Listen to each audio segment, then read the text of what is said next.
Oh,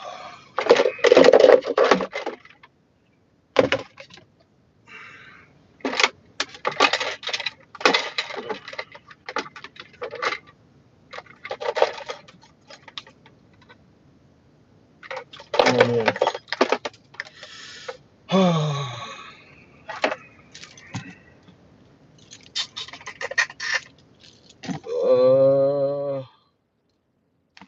Which key is which?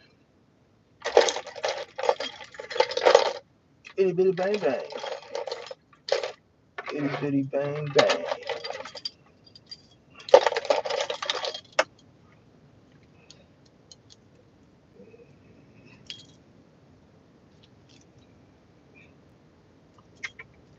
Mm-hmm.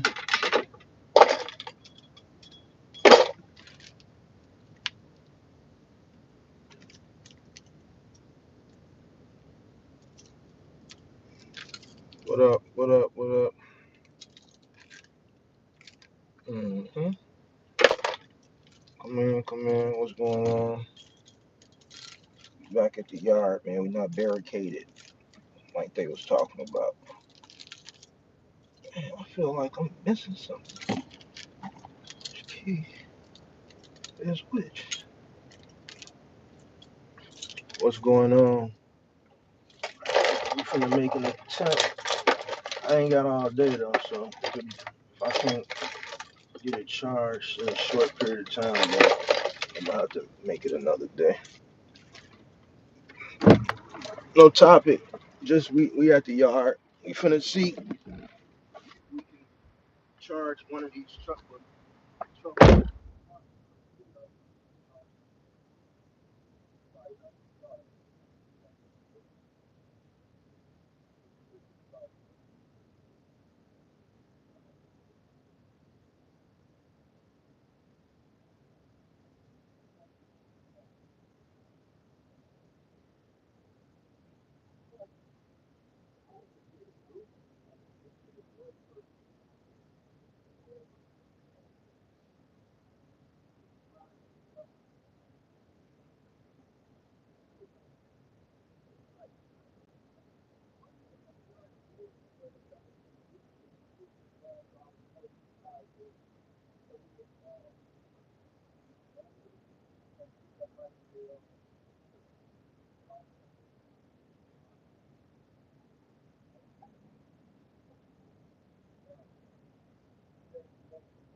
Let me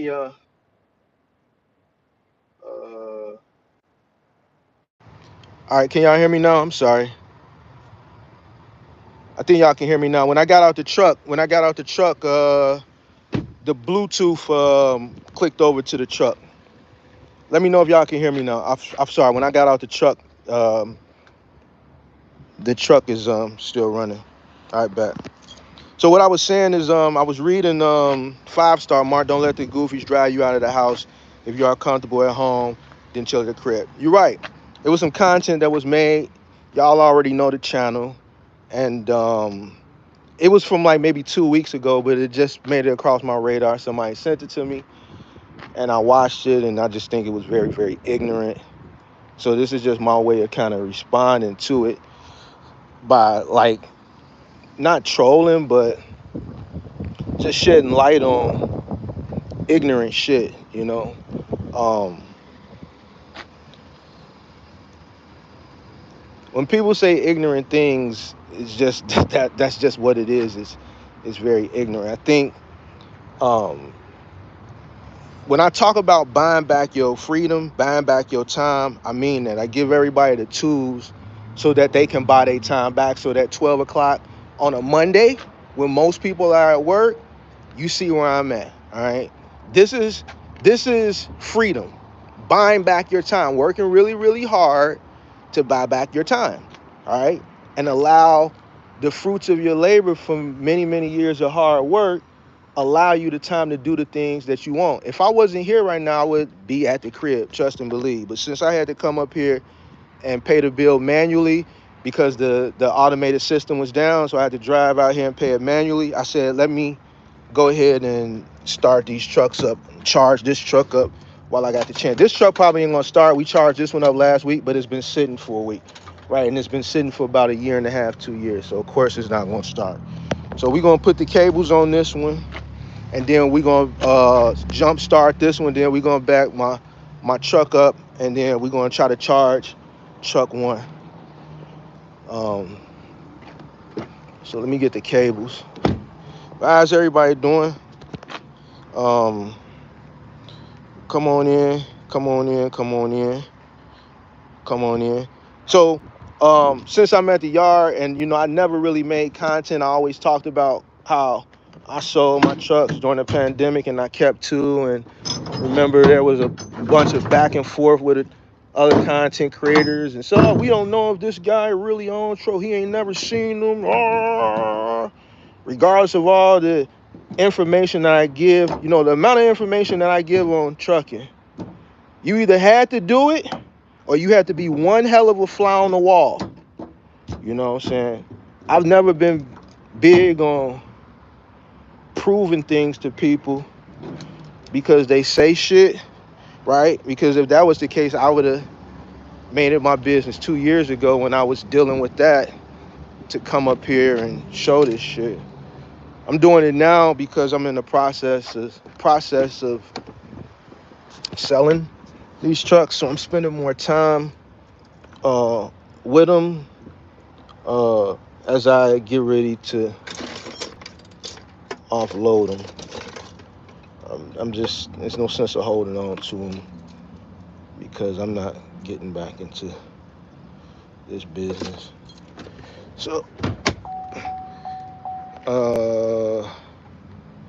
what's going on? Are we gonna jump? We're gonna jump 3 again, and then we're gonna back my pickup up, and we're gonna try to charge truck one up. So I made sure I drove my pickup up here.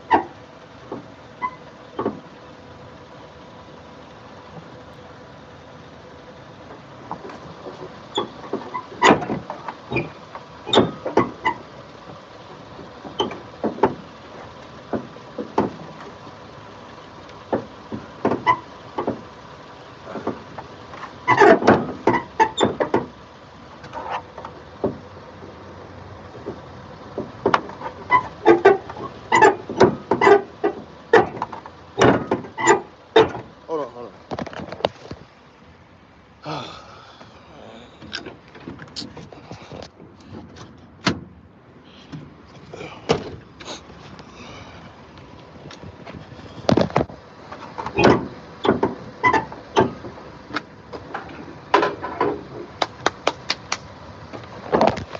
All right. Yeah, sometimes they do be tricky. So, but that's happening when you let a truck sit too long. I'm gonna hit it with some WD-40. Yeah, I got some WD-40 in the back of my pickup. So I keep tools, and whole purpose of me always keeping a pickup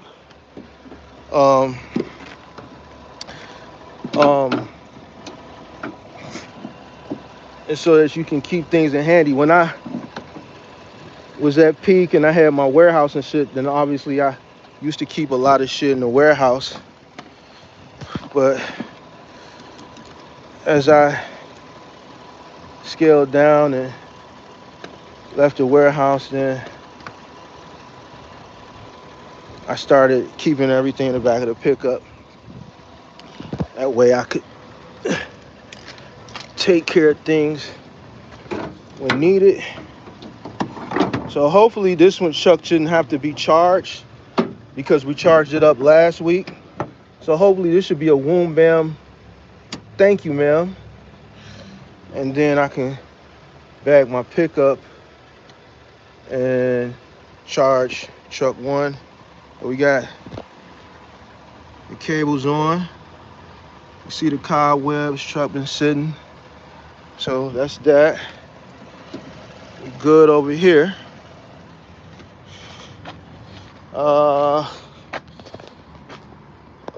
Let me see. Let's see. Oh, my key. Where is the key? Oh, we gotta get the key. Oh, that's not the key. The key to the wrong truck. The key is this too. Oh, you know what? This might be the key. Hold on. I still got a bunch of keys. Oh.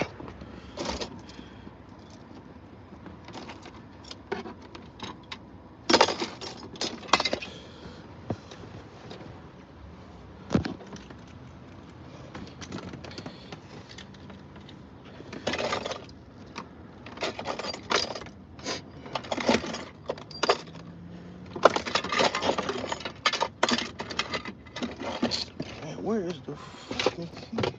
I just had the damn key. All right, I'm tripping. It's around here somewhere. I hope I didn't drop the motherfucker. Damn. Oh, there it go. I left it on the damn bumper. I'm tweaking, bro.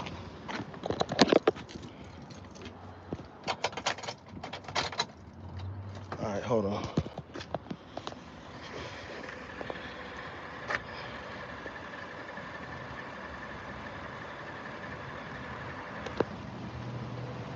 You said you swear skies were bluer 15, 20 years ago?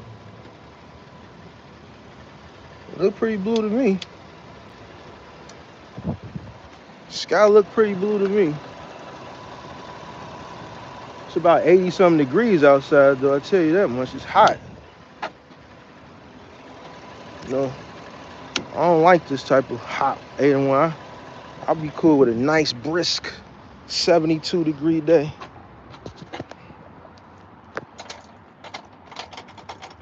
Man,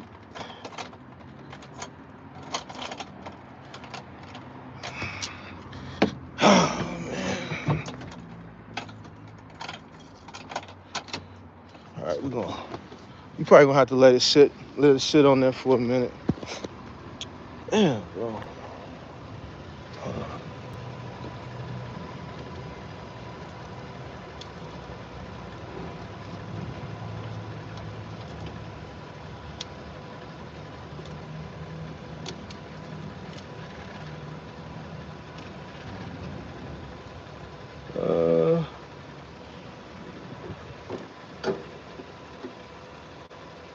I don't think truck one gonna charge up. Truck three should. We got it going last week, so. You know what? I know what to do. I need to give it more power. All right, we're gonna give it some more power. Give it some more power. That's fine. Now, I try to jump it with the least amount of power as possible.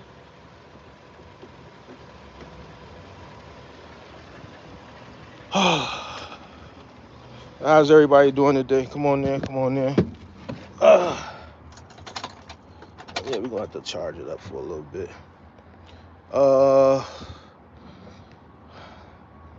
Let me see who we all got in here. Spoken, Kenny,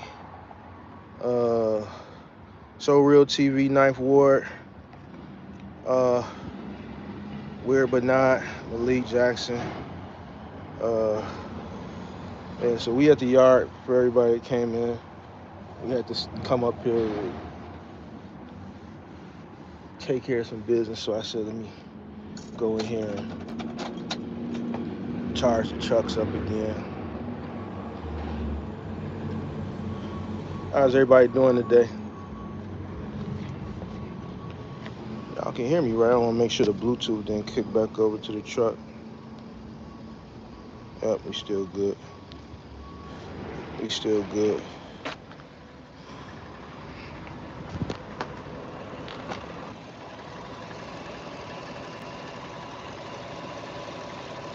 Uh,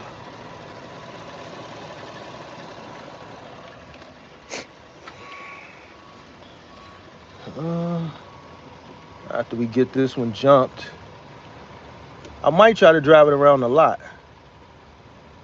If we can get it jumped in a decent amount of time and the other one charged.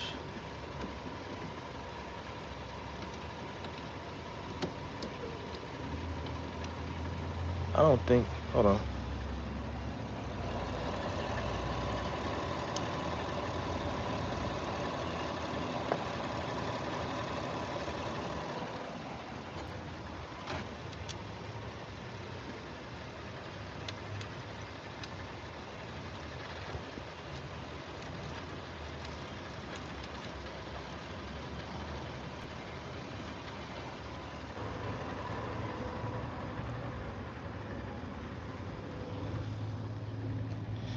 Yeah, I'm gonna check the oil levels too. Yo, Mark, sometimes I come in trolling, but thanks to your advice, I'm gonna be contracting with a white glove company in Louisiana. It's all good. It's all good. Clearly wasn't trolling to the point where we blocked you. So, uh-oh, there we go. I heard the beat. So for those that watched last week, I explained my fobbing system, which was an added feature with my tracking system that I had on all my trucks. I don't know if people watched the last time I was up here last week, but this fobbing system, this was how you logged into the truck. Each employee had to fob the truck in order. So that noise right there, it would never go off until you took this and you gotta put it here.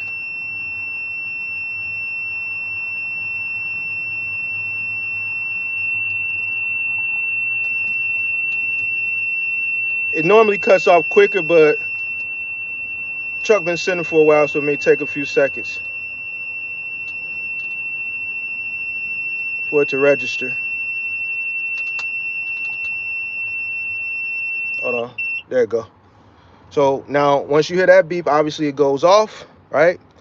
And what that does was it would let us know who was driving what particular truck, and then, each truck that individual got in using this fob, we would be able to keep track on their driving behavior, things of that nature, and at any given time we could print out a report.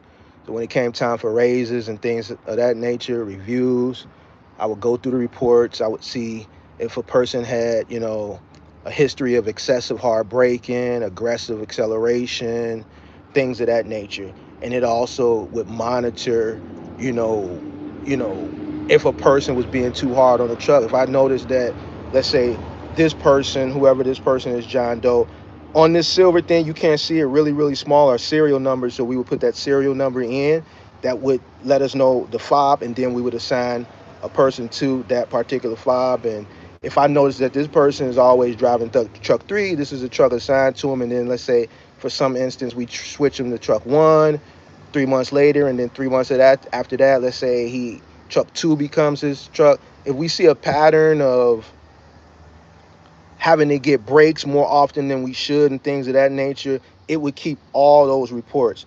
That is why a lot of my maintenance, I really didn't spend an over excessive amount, normal wear and tear. But like how these guys be talking about, this be breaking down, that be breaking down, this be breaking down, this be breaking down. The extra money that I spent on this add-on was worth it, because we could nip shit in the bud and do corrective action before, it got out of hand. We saw, truck 3, we just got brakes 3 months ago, and now we got to get brakes again in 3 months, and the report shows, and I go back and look at the report, and it shows aggressive braking, harsh acceleration, things of that nature. There's a lot of red on that person's profile. Come in, I need to holler at you when you get back. Come on in, and I would show them, look what you doing. We just put brand new brakes all the way around, and we had to get calipers too. All right. Now look, 3 months later, I need brake pads again. Yo, this is why. It's very important. And I know if you're independent owner operator of one vehicle, this wouldn't apply to you. But to all the people who one day aspire to own a fleet of trucks, when I say, yo, it's certain things you want to come in with low overhead costs, but then again, it's certain things you can't ignore.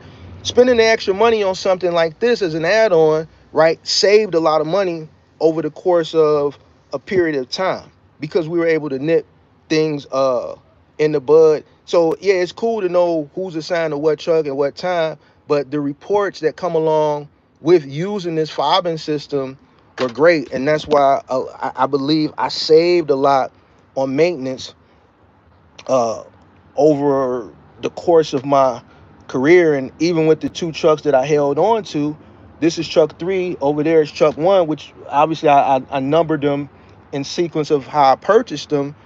This is why these trucks are still good today, because not only did I maintain them and keep them good, I was able to, uh, because I wasn't driving them and I couldn't give them the TLC because these are things that I purchased. A person is never going to drive your vehicle the way you would drive it, but I could monitor the behavior of each individual driving the truck, so I can kind of nip things in the bud before they kind of got excessive and out of hand. And I did see myself spending over an excessive amount of money for repairs. Um, uh, Inside square circle. No, it's all good. So Edie, you're right. I do gotta check the oil. I'm gonna do that in a minute. Let's see. All right, all right. Look like one. So this truck, I'm gonna have to get some gas.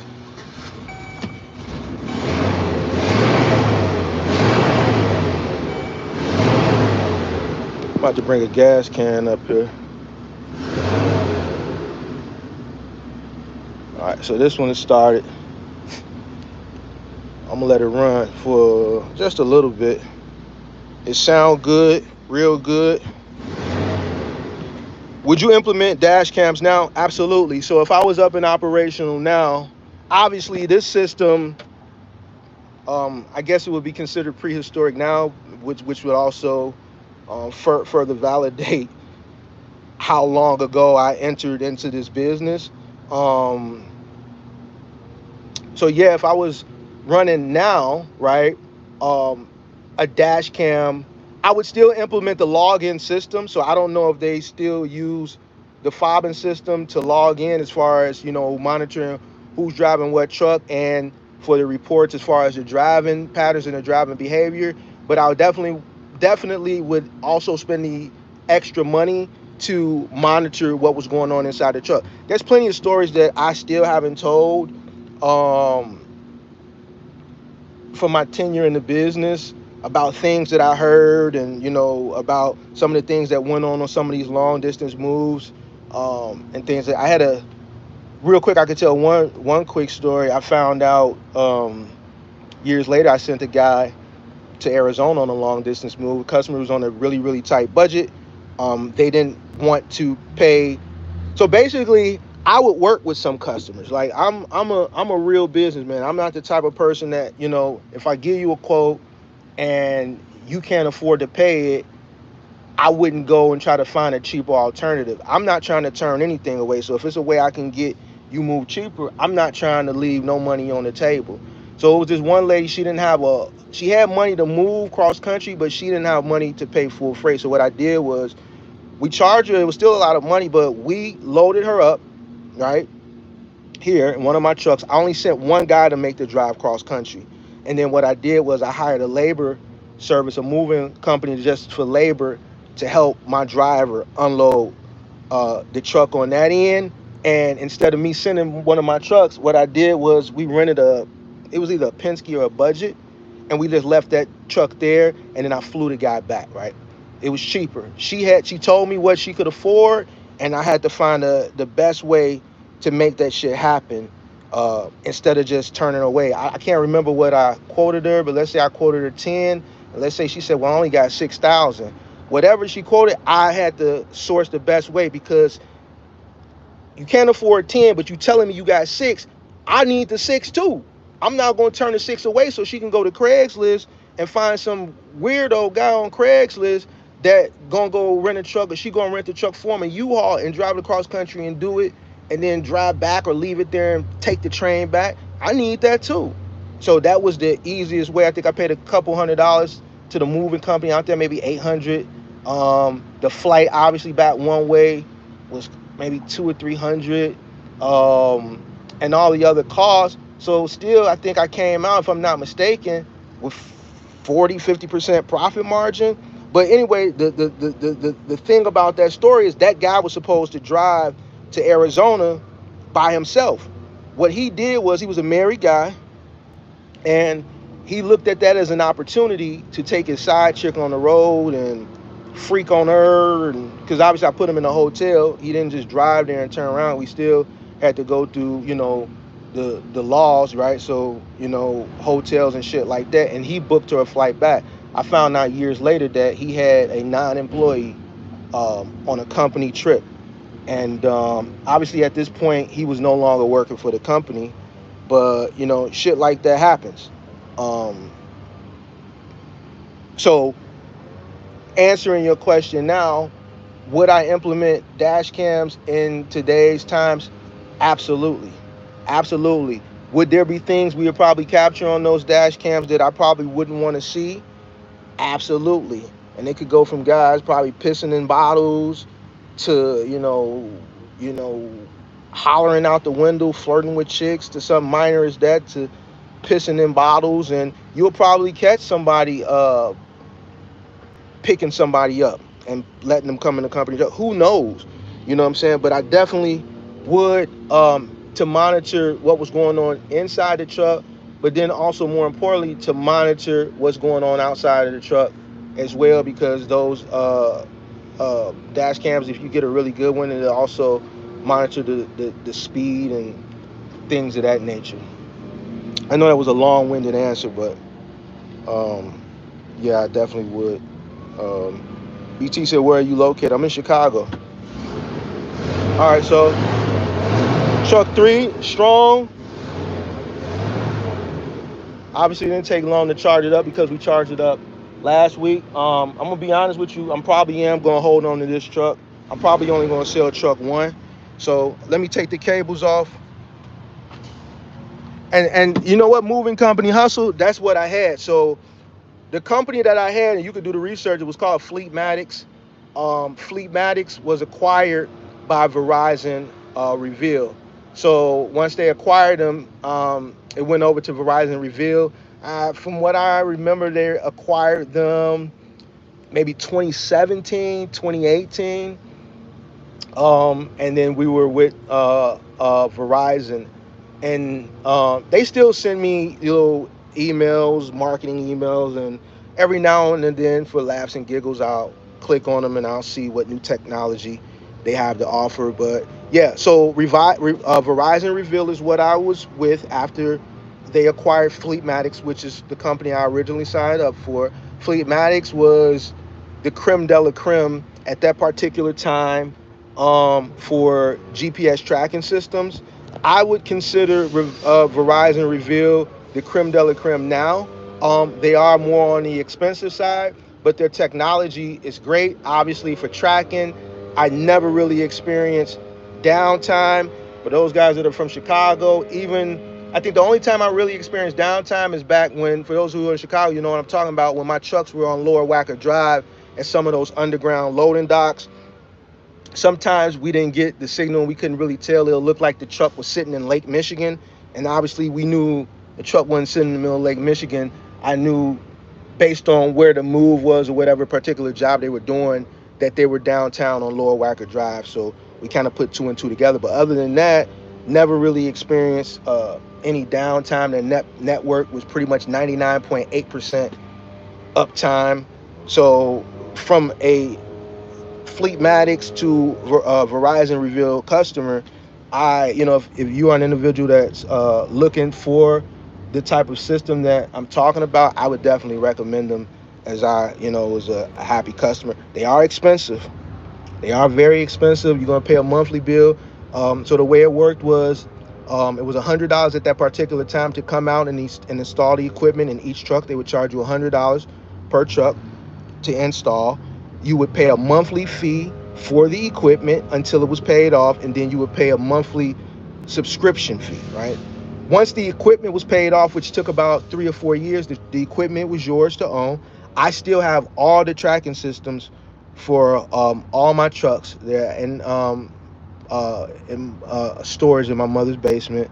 So after 4 years, you pay off the equipment, and then your bill lowers, obviously, and then you're just paying the subscription fee to be on the platform, the network. If you needed, let's say you sold a truck and you needed it to uninstall, they would send a technician out. Fleetmatics didn't have their own technicians. They would outsource to like alarm and sound, businesses in the local area, and then they would come out as a third party and install the stuff and disinstall. Once we saw how they removed the first few, after that, whenever I sold a truck or swapped the truck, whatever the case may be, we just did it ourselves. Even when I would rent long-term rental trucks, let's say for the summer, I wanted to rent an extra 2, 3 trucks just on standby.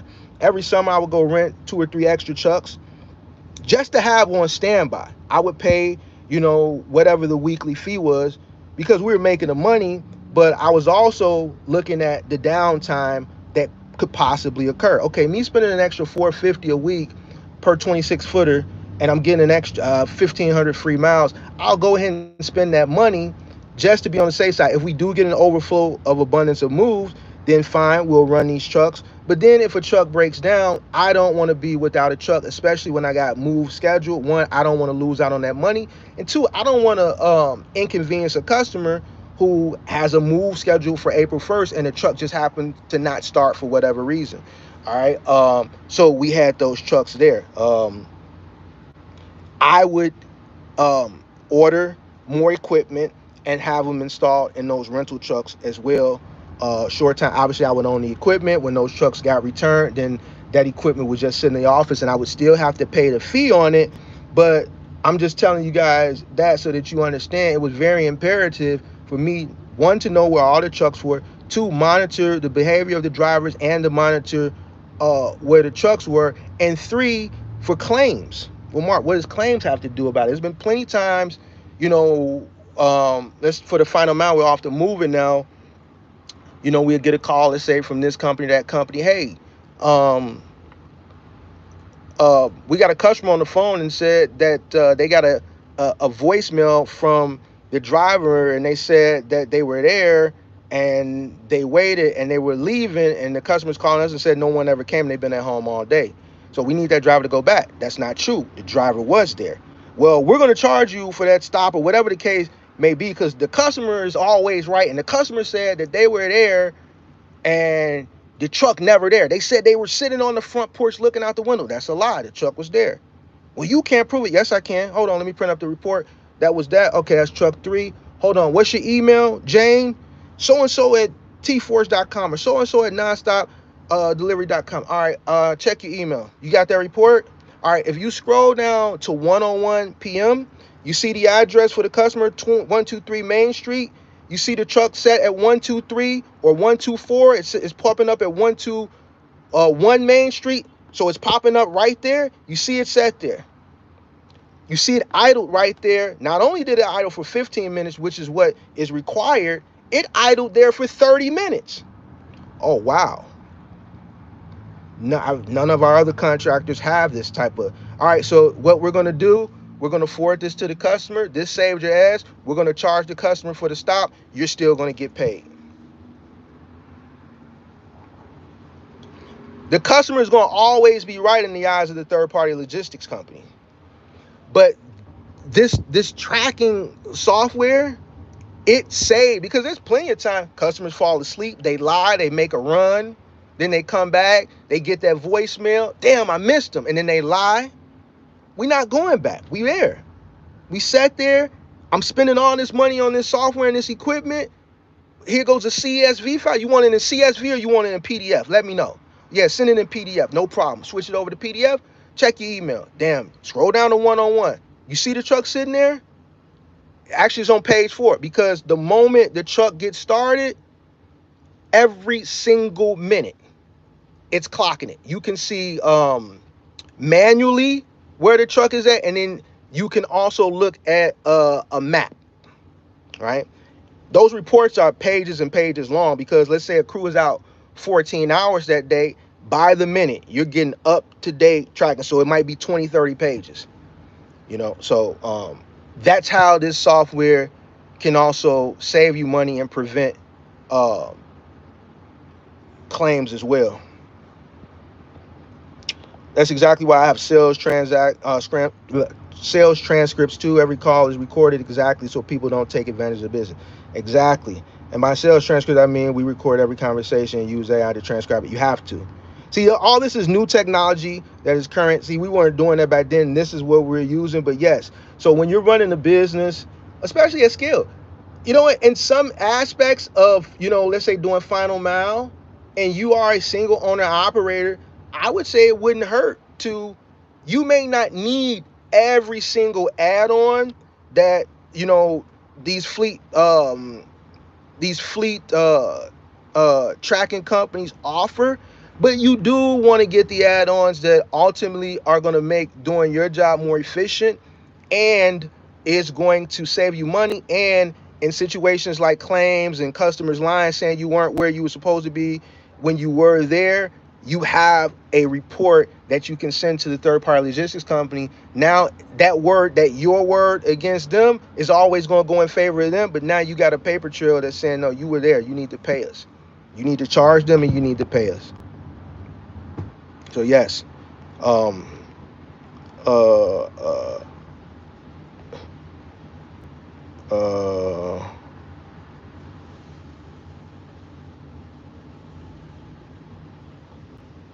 so when you got a 4 to 5 guy job that only requires one truck, then you would give those additional 2 guys a stipend to drive their own personal car.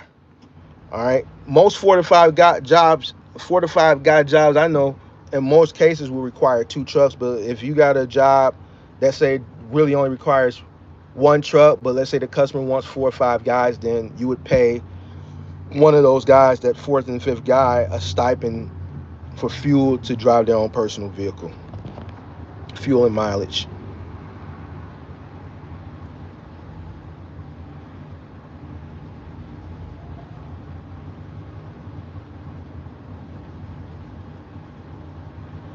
Mark, be honest. Are you the box truck king because your smart choice to be leading to more money, or is it, when you said leading, do you mean leaving? Uh, of less regulation. Why not see that? So my journey into this industry back in 2010, this is not something that I sought out to do. I've told a story, this was, I was in a back against the wall situation. I talked about the Craigslist, my avalanche, so on, so forth. Don't want to get into that right now. But when the way I got into it, and I saw the opportunity, I kept working at it and grew. I never really had a desire to get into semis. For a brief period, I did back in 2016 or 2017. I did go and apply, obviously for my CDL, because I wanted to scale up to semi trucks, and I knew that I would need to have a CDL, because one thing about me, I didn't want to scale up to that business and bring those types of trucks on and not be able to drive my own trucks. So I went and applied, but I never really went through with it. I continued to do what I was doing. I think instead of leading, you meant leaving. The reason why I got out is simple. Some people build businesses to pass down to their kids.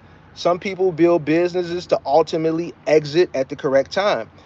I was able to exit at the correct time by selling off my assets at an inflated cost. I didn't have to go through a broker and list the business for sale. I was able to make a great amount of money by selling off my assets at an inflated cost, which never happens. It'll probably never happen again in this lifetime. I mean, you're talking about these trucks. This truck has 281,000 miles on it, right? So all of my trucks had similar miles, right? 250, 220, 280, 290, 275, so on and so forth. These are all trucks that I bought in 2013 and 2014. These trucks are depreciating assets, right? I was able to sell them at appreciated value, right? That's what you consider top of the market, right? It's hard to kind of tell when a market is going to top out, but that was that one time in my lifetime where, okay, this is the top of the market, let me exit. But let me hold on to 2 trucks just in case I make the wrong decision and I can build myself back up. Now, here we are 2 years later, I obviously made the right decision. I'm not in a point where I want to get back into trucking. I don't want to get back into trucking. I've been there, I've done that. I was good at it. I made money. I did what I was supposed to do. By the grace of God, I didn't go out and not invest into the right things so that I would have to, transition into another lane. That's ultimately why I didn't go to the next notch or the next hierarchy in trucking. I just have no desire. I came, I saw, I conquered.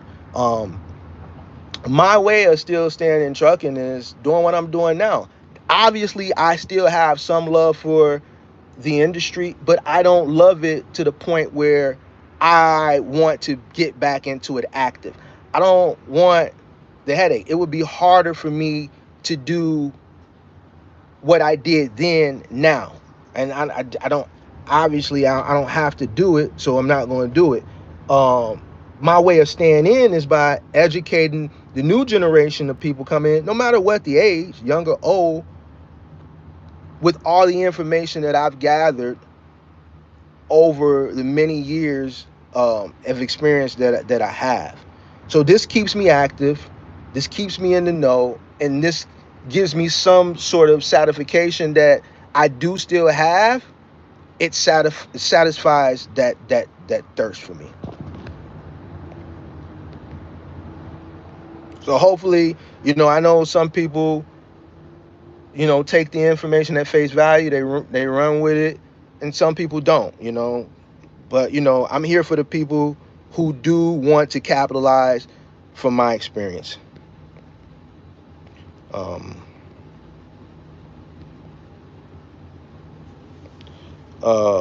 so yeah. And even me sitting in this truck now, talking to you guys, I'm just thinking about memories and uh, things of that nature. And I'm still battling. Honestly, to be honest with you, I kept 2 trucks just in case, but I've known for over a year that I wasn't coming back into the business. I could have been sold these trucks. It's like I'm battling with myself, because once I do, then I know officially I'm all the way done with it. Holding on to 2, it still gives me that, like, man, I still got 2 trucks. So, but I know I ain't going back. All right, so I'm gonna let this truck run for a little bit more, and then I'm gonna take the cables off this, and we're gonna go back up to truck 1 and see what we can do with that. All right. I don't think truck 1 is gonna start. I ain't gonna lie to you. I think I'm gonna have to buy a battery for that one. I think I'm gonna have to buy a battery for that one. So,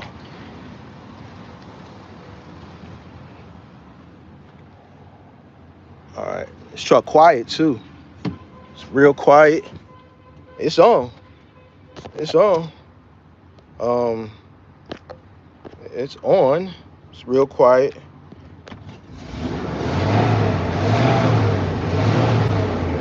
All right, boom. Give me 1 second. Somebody said they want to see the truck. All right, so this is truck 3. Let me flip the camera around. The sun is in my eye. So this is truck 3.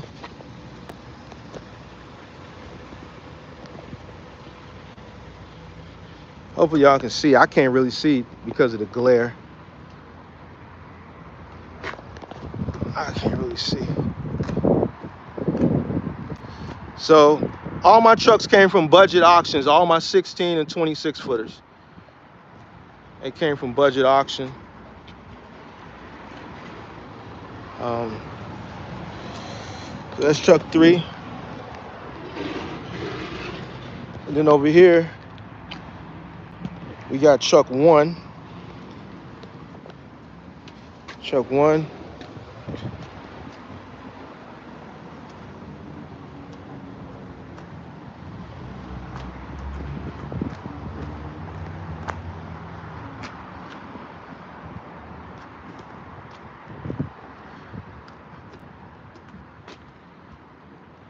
I can't see because of the damn glare.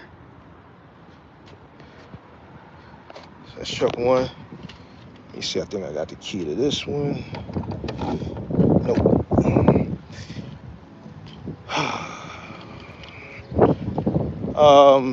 The reason I kept 2 16 footers is because I said if I did build back up, I would build back up similar to the way I started. I would start with small moves, right? And or dedicated office supply delivery. I knew that if I did have to start back up, I would be on one of the trucks. So I wanted to make sure I had one truck for me and one truck for someone else. I'm currently OTR with the Class A, but want to start a box truck business on the side while I'm OTR for a major company. You think I can do it as long as I have a reliable driver? If you can find a reliable driver, yeah, that's probably going to be the hard part, though. I might as well back my truck up, too. Oh, keep talking. Back my truck up.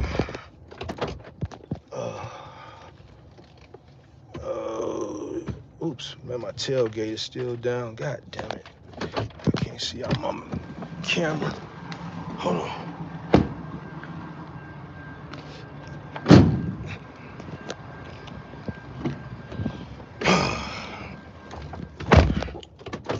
All right.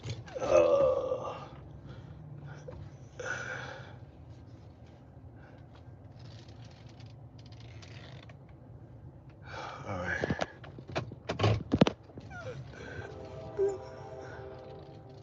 Let's see if we can get this truck jumped.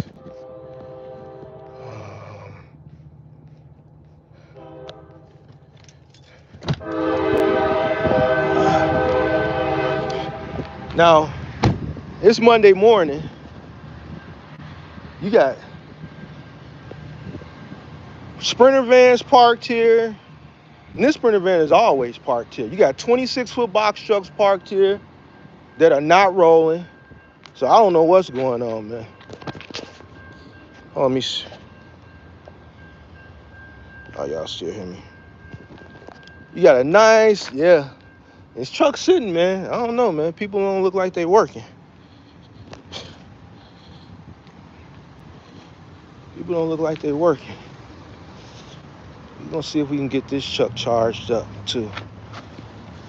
Got truck 3 running.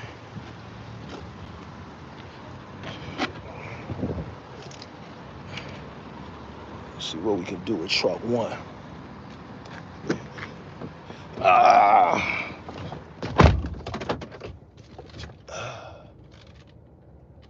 right. Pop the hood. Got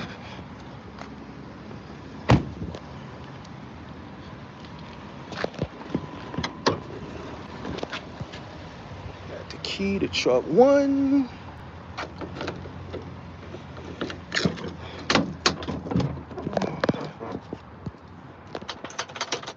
Definitely not going to start. Let's pop the hood. Leave the door open so we can hear if it's catching.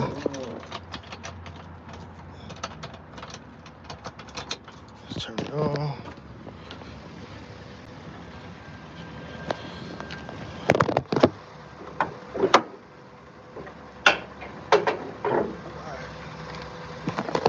All right, so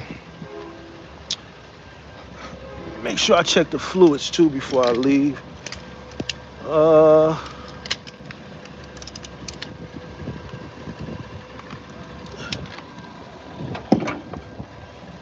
right. Hook this up.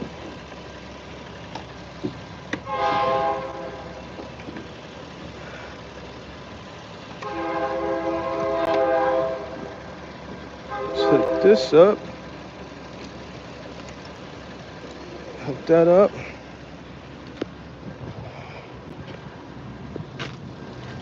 Oh man.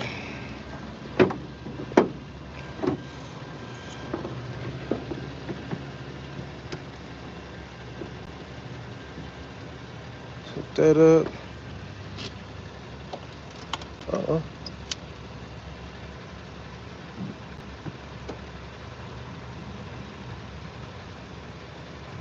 Boom. All right. Let's go see.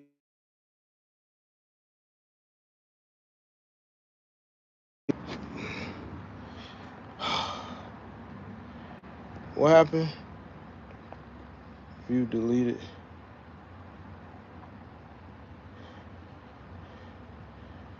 Let's see.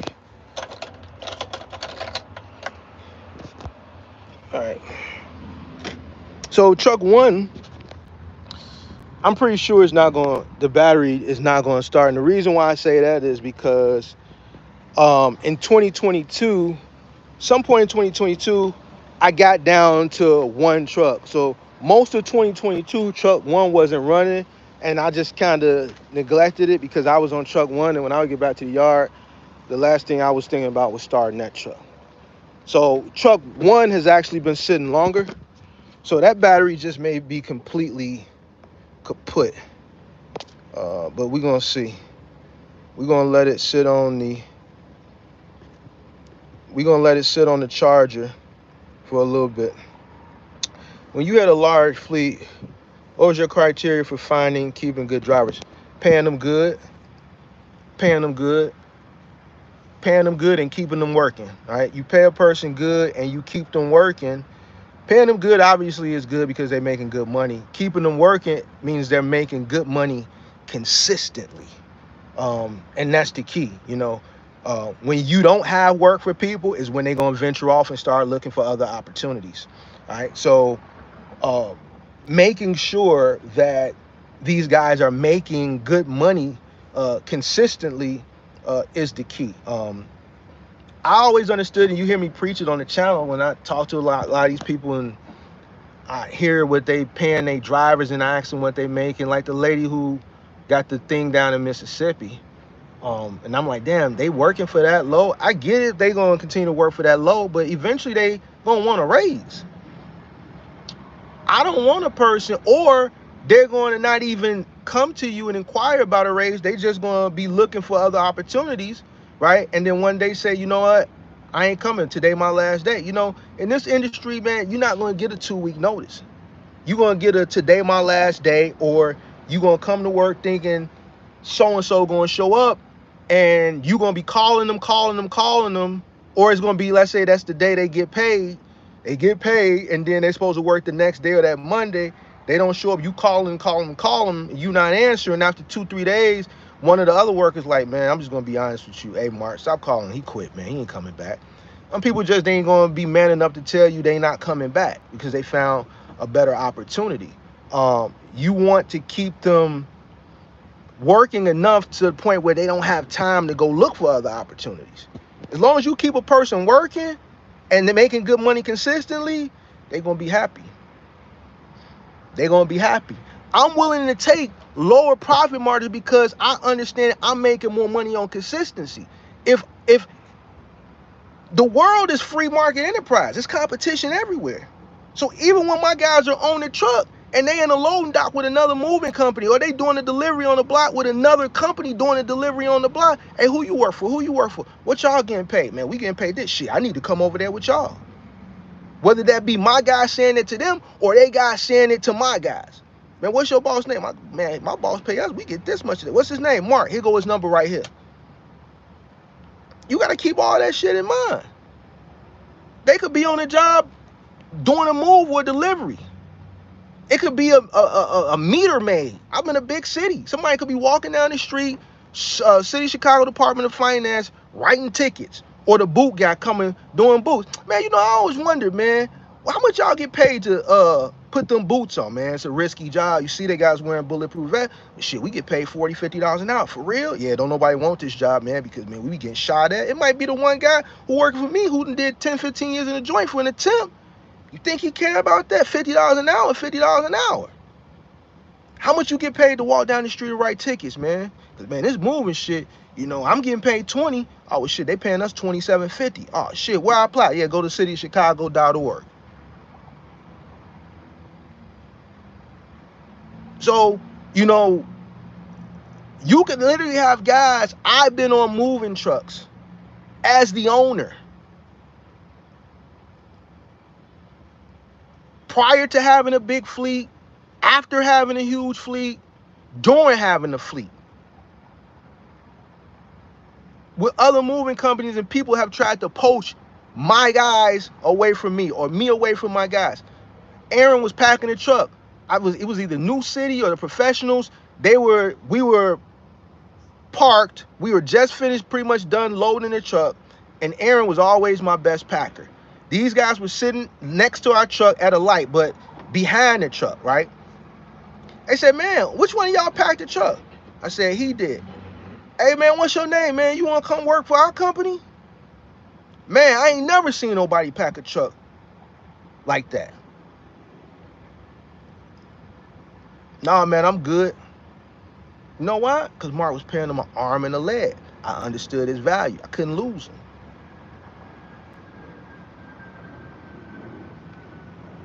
The moment you lose good people, it's hard to find those people, those same people with those same qualities. The moment a person who's running a one-man curbside delivery finds a better opportunity, that's a truck that might not roll that day. So would you want to make $100 profit off this truck? Or would you want to give a person an extra $50 a day? Let's say you may be taking $150, let's say, profit. But if I told you that extra $50 would do you better in the long run if you paid that person a little more and let that $50 go into their pocket, would you do it? A lot of people wouldn't. A lot of people wouldn't. And this is why I tell people, listen, in order for you to scale, right, not only do you have to pay handsomely, but you have to retain. Retention is just as important, right? You got to retain, because in order to get to that second truck, you could be profitable and have the money to go out and scale and have the resources. You may have a cesspool of people willing to work. But if you can't retain the person in the first truck, you'll never get us to a second truck. You get one truck, you got two trucks. The moment one of those guys leave, now you got to replace those guys before you can go get a third truck. So each truck you get, you have to hire somebody and retain them in order to keep building your fleet. You can never keep building your fleet if you're hiring guys and they're constantly leaving. You got to put person truck one, pay them, retain them. Truck two, pay them, retain them. Truck three, pay them, retain them. Truck four, pay them, retain them. If you got people steady jumping seats coming in and coming out, you can never keep going.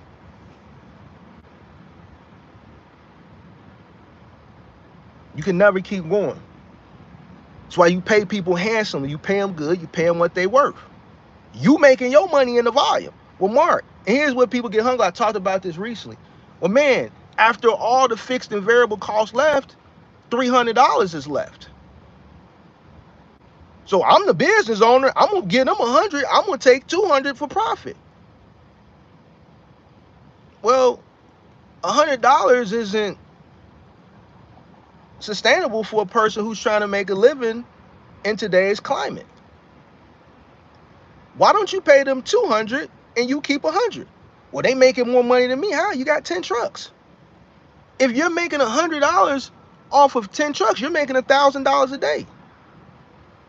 You got each driver is making $200 a day. You're making more money than your drivers.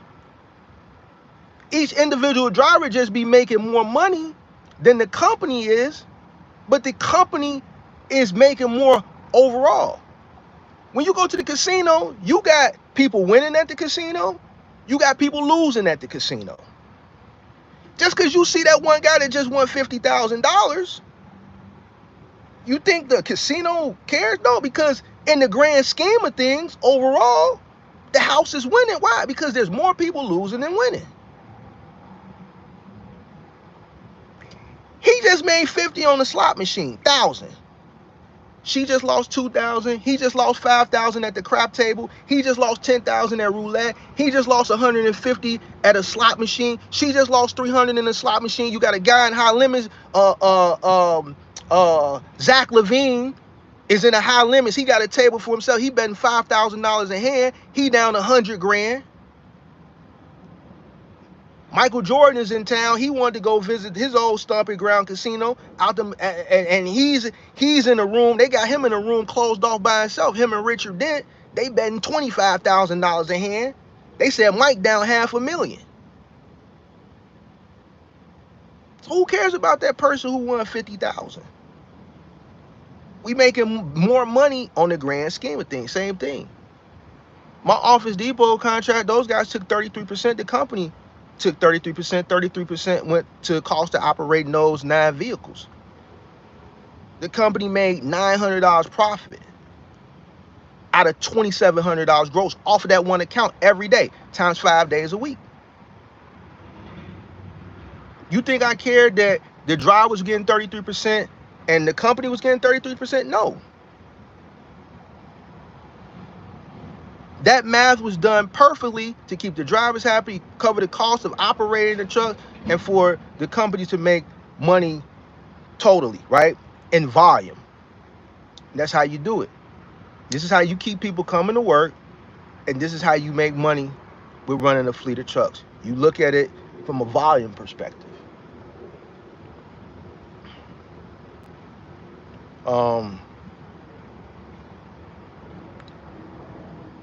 Already working too, and I spoke highly of her, and she still asked for more of a rest. I just happened to meet today. I gave a lady a referral right after she mentioned working with someone already.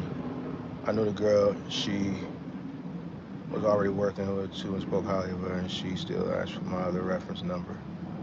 I think people forget that rent is due every day. It's called fixed costs for a reason. Yeah. Yep, fixed costs. It's called that for a reason. Like you said, it costs more to replace than keep. Definitely costs more to replace and keep. You know, what people don't fail to realize, it costs money to hire people. You know, bringing on new talent costs money. Like, when you hire somebody, that's not free. I never charge my people for background checks. I would always, hold on, I just plugged my phone in, so let me make sure it kicked over. All right, boom. I would always consume the cost of background checks. You know, back then it was $25, $35. I think it's more now, like $50, $60, right? Now, you have companies that make you pay for your own background check because people took advantage of the shit. And I never understood. Motherfucker, you know you got a felony for something that you know we don't hire for with people who have felonies, these types of felonies. Why would you still go through a background check that I'm paying for? But you have people do it. So I understand why people nowadays make people pay for their own background checks. But back in the day, most companies would cover that cost for you, and I was one of those people that covered that cost, and that's just one of the costs that's associated with hiring someone. Training an individual costs you. I'm putting a person on a truck who knows absolutely shit about shit when it comes to moving and final mile delivery. I'm putting them on a team with an A-list team, right? So not only is that A-list team getting paid their regular wage for the day, they're also getting a bonus stipend for taking the time to train. Why? Because these guys don't got to do that. I'm not going to stick nobody on the truck and say, hey, he with you, train him, and then don't pay them. I'm paying you for your job, but now I got to pay you to train. Why? Because a job that y'all could go in and efficiently do at an X amount of time is going to take you longer, because now you got to explain why you're carrying it this way, what a hump strap is, how to use a hump strap, demonstrate how to do it, Work with that individual. Watch that individual. Help them go up the stairs using these hump straps. Show them how to wrap shit. Show them how to pad shit. All that shit take time. I got to pay a person for that time. So now it's costing the company more money. And not only do I got to pay the team to train, the person that don't know shit about shit is getting paid to train. Costs money. And who's to say that this person is going to be around? Might not be around. You have people that come into this industry, first day they can. I've had people first day on moving, first day on final mile. I've had guys fall out. I've had people throw up. All type of shit. Like, it's a lot of stories. Listen, I could literally be on YouTube in the box truck business for moving and final mile delivery for years, based on all the years of experience and stories that I still haven't told. I've had people on their first day throw up, pass out, give up, ain't never did nothing like this in their life. Thought they could do it. Why? Because they helped their girlfriend move, or they helped their mama move, or they help. But that's one thing when you helping somebody move and you moving at your own pace and y'all taking break, y'all drinking beer in between this, y'all talking, you taking all day to do a one bedroom. Nah, when a person paying you $150, $200, $300 an hour, ain't no, you consistently moving. Consistently. You rapping, you padding, you lifting, you carrying. You putting it on the truck, you getting off the truck, you running back up the stairs, you rapping, you padding, you lifting, you carrying, down the stairs, onto the truck, and repeating it. Until that apartment is moved out, then you go to the new apartment and you do everything you did there at the pickup in reverse order. It don't stop. Man, we don't stop to get a break? No. A break? Bro, this is a third to a third. You know what the customer paying for this job? It's a $300 an hour job plus fees. Break? Oh, we ain't no break, bro. We don't even want no break. Why? The longer we take, the longer we gonna be here. We got 2 more jobs to do.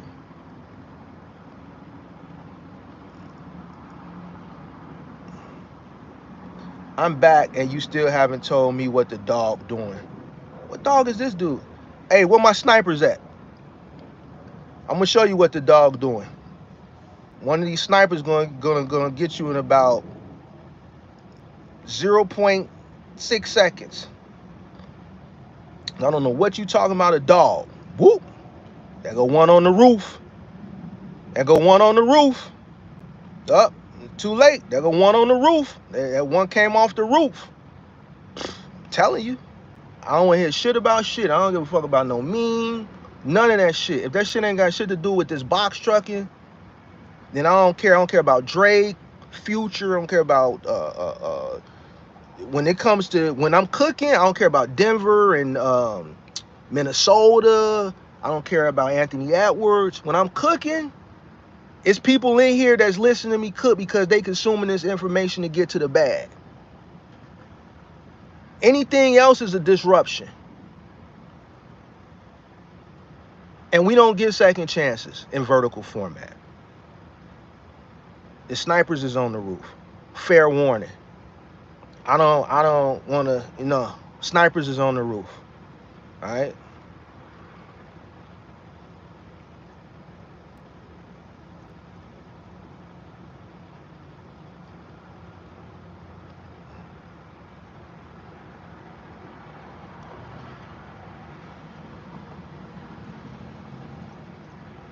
A lot of people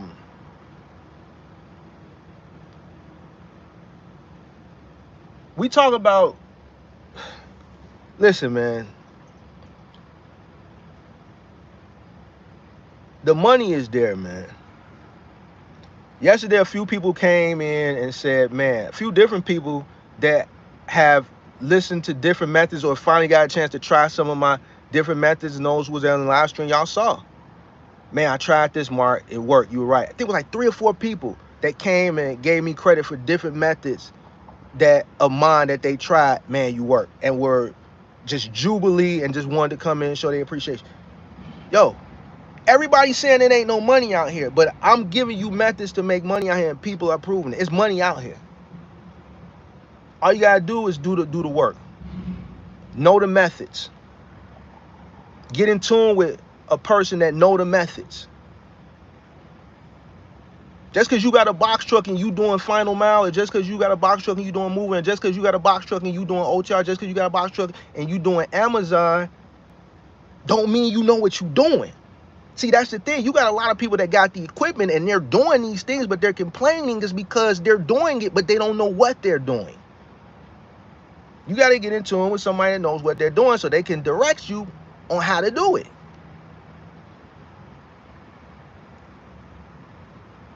You get with a person that's good at Amazon, that is experienced, that knows the ins and the outs and the shit that people complain about. That's not a factor to them because they know how to make money. When other people are complaining about whatever they complain about over there, is a person that shit ain't even a factor on their radar. They already know how to get in and get money, whether it be looking on a load at a specific time, going out taking loads at a specific time, working on a certain area, not doing this versus doing that, dealing with, I don't know, facility to facility versus dealing with facility to post office. Whatever the sauce is from an experienced person over there, getting with an experienced person is a lot better than trying to feel things out on your own.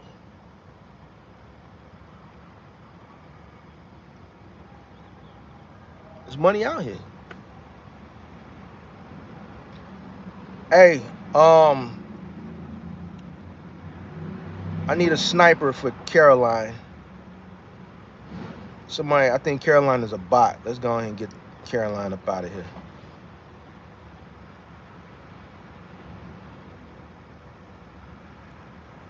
Do you think most newbies even know about final mile moving compared to the ones that fall into OTR? No. And the reason why is because when I first started on YouTube, it wasn't even nobody talking about final mile or moving. I was the first. And for those that have been around, remember I used to get a lot of flack for it, right? Because everybody was gung-ho on Amazon and OTR. And, right? I mean, people gonna always want to do what's easier. And at the time, that was just easier and it was paying exceptionally well. It was starting to come down, but I always said, well, moving in final mile pays a lot more. Yeah, it's more work, but it pays a lot more and it's more sustainable, right?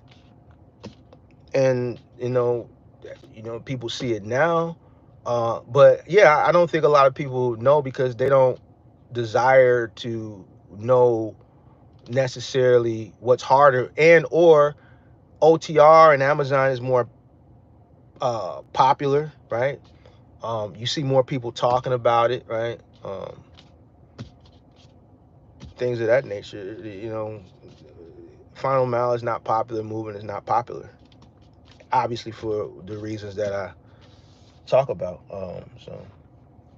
And even with people, finding the channel and listening to me talk about it, when they're weighing how they should come in, majority of people are still, because it's less labor intensive,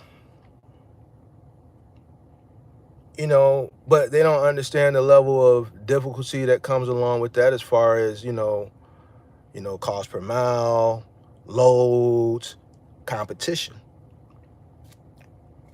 I was the first person that creates content. And see, my thing, my content isn't just necessarily about, final mile moving. I think it's about 30 to 40% final mile and moving, 60 to 70% business.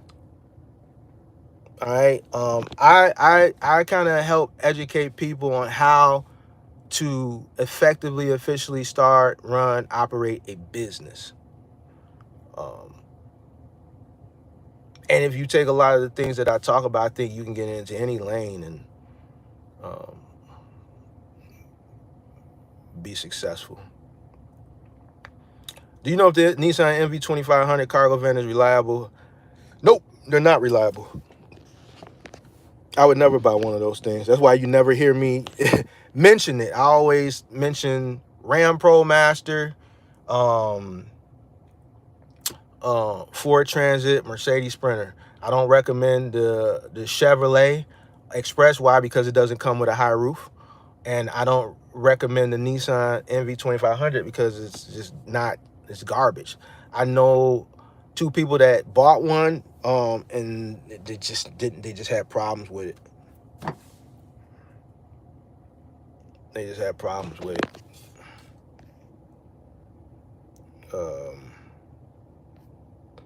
So yeah. So yeah. So you said that's why.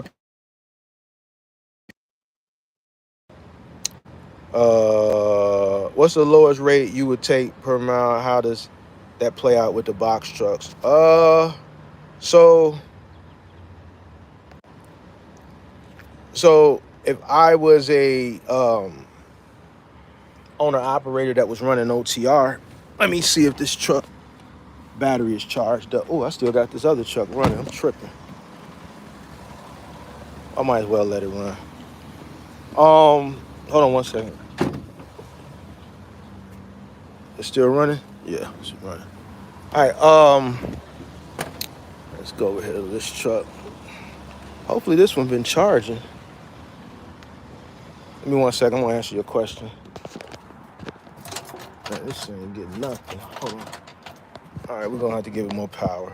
All right, so boom, if I was running an OTR truck, box truck, the lowest rate I would take, it would all depend on what my cost per mile would be.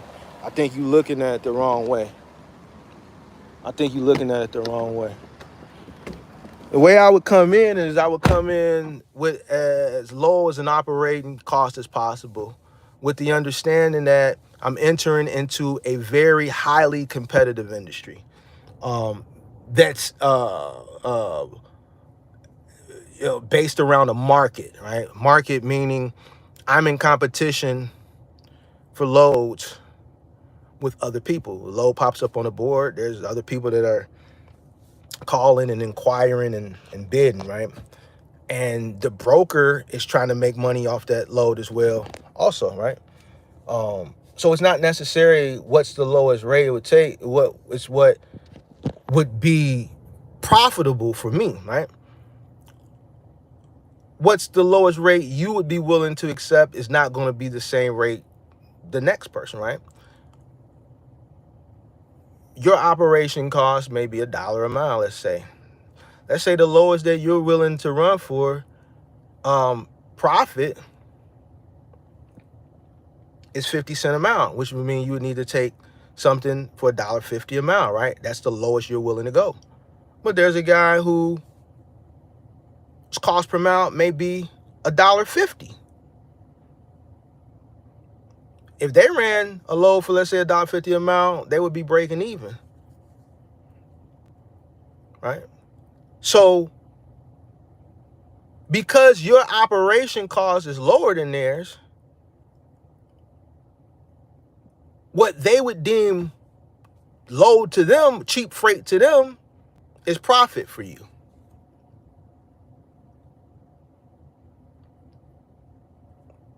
So I think you should look at it this way. If I take the time to plan out how to run this thing, right, as cost efficient as possible, it's going to put me in better situations. It's going to give me more opportunities to not only outbid the competition, but outbid them and still be profitable at the same time. A lot of people don't come into this business thinking like that. They come in, they buy a truck, they look at it. I want me a 2018 Hino 268. I want this, I want that. Because they want it. And that's fine. But I think that's the bad way of looking at it. I would look at it, listen, I've done the research. I've watched this guy named Martin Mentor, and everything he says making sense. I need to make sure at the current and the way the current market is, I've done research as far as trucking, as far as rates for the past 15 years. And this is about the average. We're not looking at the pandemic. 20, 21, 22 didn't exist. Take that out. Don't even add that. If you started in 2022, into 2022, going to 2023, you should have did a comparison to 2019. Take 2020 through 2022 out of the equation. Do an average of the last 10, 15 years. Based on everything I learned, listen to Mark, my research, I want to come in with an average cost per mile at X amount. This is going to give me the best advantage of not only being highly competitive, putting myself in great situations, but also putting myself in great situations where I'm profitable. That's how a person who is coming into this business should look at it. Because now that Freightliner or that International or that Hino that you was adamant about, and all the other things that you were adamant about because you were looking at this thing the wrong way, you're not going to think about it. Now you're looking at a truck that is going to cost this much because my note need to be here. So let me see what I can get. Let me filter. When I go search for my trucks on Commercial Truck Trader or Penske or wherever, let me filter this cost and lower. This is my options. Now my insurance is going to come down.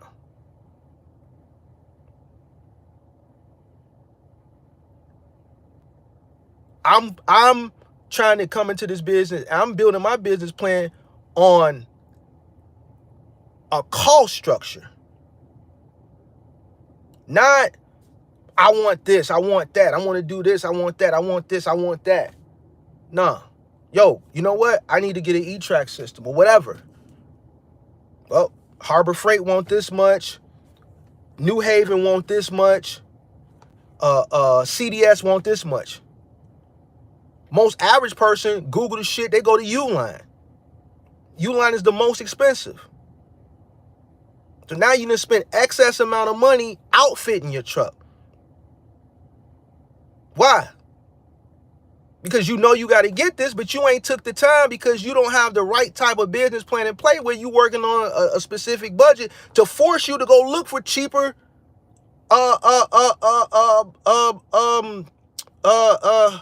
equipment to outfit your truck. Everybody running a fucking Uline. I hate Uline. It's the most expensive place you can go. But man, they charging me $500 for this. Let me see if I can find something better. Well, you know, it's a company called New Haven. I can get them for $350 here. It's a company called CDS. I can get them for $250 there. Now I just saved $250, $300.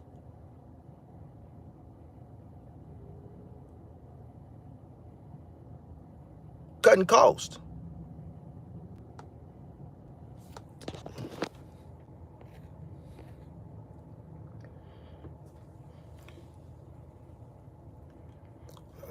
Wear and tear your body moving, find mind for the young different. I agree with you in some aspects, but then here's the thing. It is for the younger generation, but I've had guys that were, I've had 55-year-old guys that outworked and outmoved and were, you know, better in shape than some younger guys. You know, it all depends on the individual. You see some of these old generational moving companies where you still got 3 generations. You see grandpa in the house. He's not lifting anything. Grandpa got the knee pads on. He on his hands and knees wrapping plates and shit. You got the younger grandsons. They doing all the heavy lifting. You got dad inside wrapping the furniture. So it all depends. But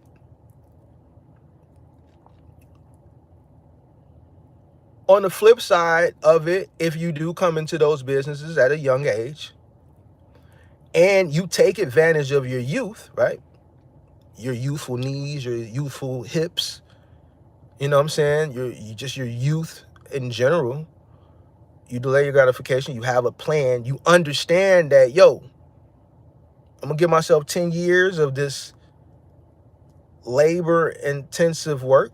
Hopefully I can build up to the point I can scale in 3 or 4 years and remove myself from it.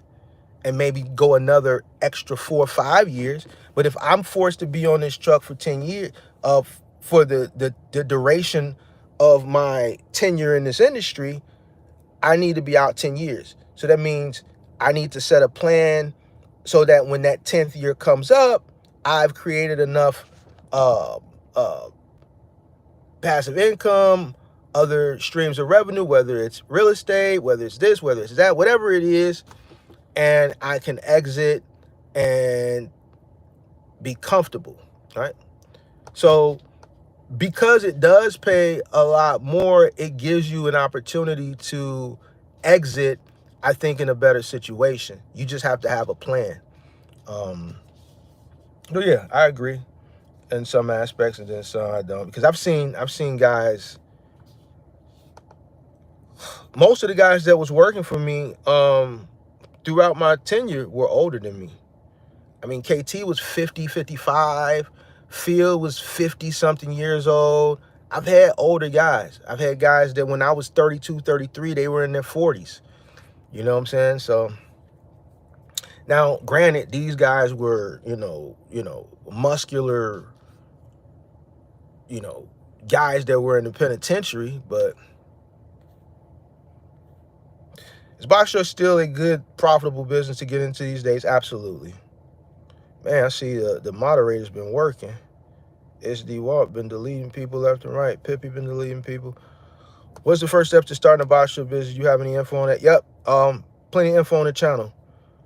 Too much to talk about on this live. You got to go through the catalog of content. I just hired a driver for a cargo van middle mile. Do I give him a W-9 or a W-2? If he's an employee, you're gonna give him a W-2. If he's driving your equipment, if you're paying for the maintenance, he's driving your equipment, you're covering the cost of fuel, you're covering the cost of everything that's associated with that vehicle and your company making money, and the only thing that individual does is show up and do what you tell them to do, they're an employee. You give them a W-2. W-9 goes to a contractor, meaning you have an opportunity where you're a subcontractor, whatever it is. They bring their own van, they pay for their own maintenance, they pay for their own fuel, and you're just giving them a cut or a split of a particular contract. Then they're a contractor. All right. But if you're putting them in a van and the only thing they're doing is doing what you tell them to do, and they don't cover the cost of anything, then they're an employee. You give them, and what you're giving them is it's a W-4. So W-9 or W-4. W-2 is what they get at the end of the year to file taxes.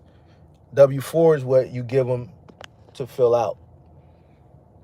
W-9 is what you give them to fill out. 1099 is what a contractor gets at the end of the year to file taxes. I always thought Uline was inexpensive.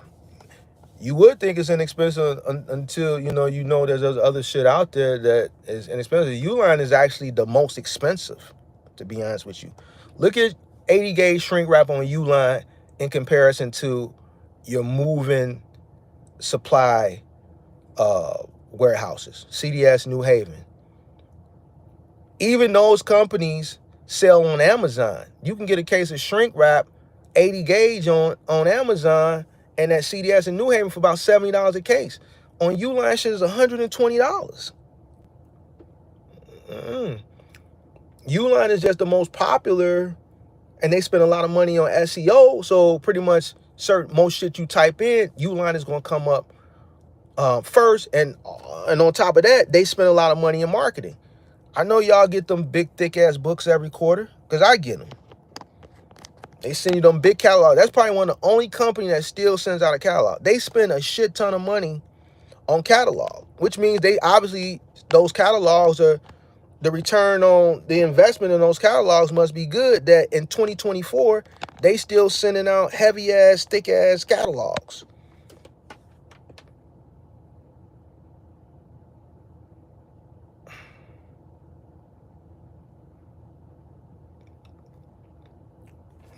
So no, there's plenty of other places cheaper than the Uline.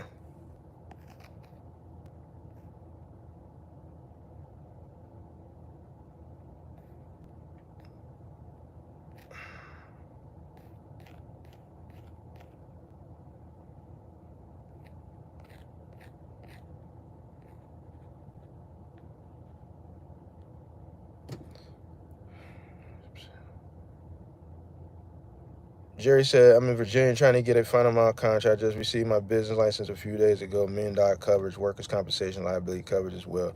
Going to run a truck. Congratulations.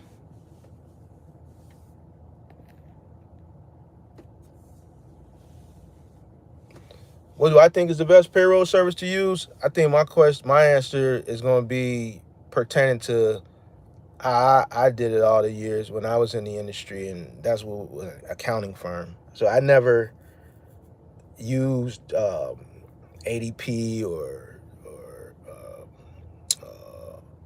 QuickBooks or anything like that. I just paid the monthly fee, and my accounting firm handle payroll. If you're an individual owner operator, or let's say you have a small fleet, maybe 2 or 3 employees, then it may be more beneficial, I guess, for cost purposes, to utilize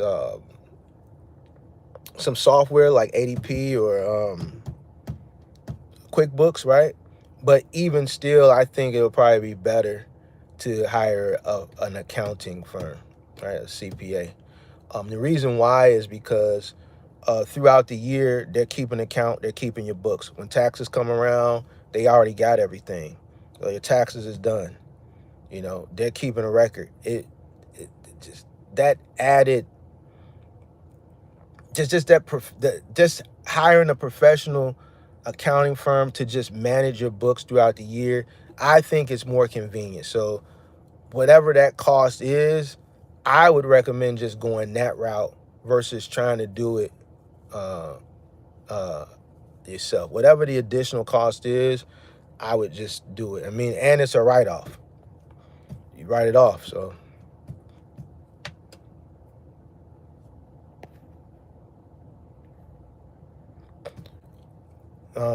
Sorry if I said my grandma still go by. Oh, so you still get them books too? Yeah, I still get them. Like, I think they send one every quarter or every season. I'm sorry, they send one every season. And a lot of it is just the same shit over and over and over again. But yeah, Uline, from my years of experience and just buying a lot of shit, they're the most expensive. Jerry Lacy said, my question is, will it be hard to get a final amount contract? Nope. It shouldn't be hard because there's opportunities. Now, there may be things that make it hard for you. Do you have felonies? Are you hiring people that have felonies that the logistics company may not onboard you for? As far as opportunities, there are opportunities. I don't know what market you're in and if there's opportunities in your market, but if you meet the protocols that are required to get a final mile contract and there's opportunities available, then you should be fine.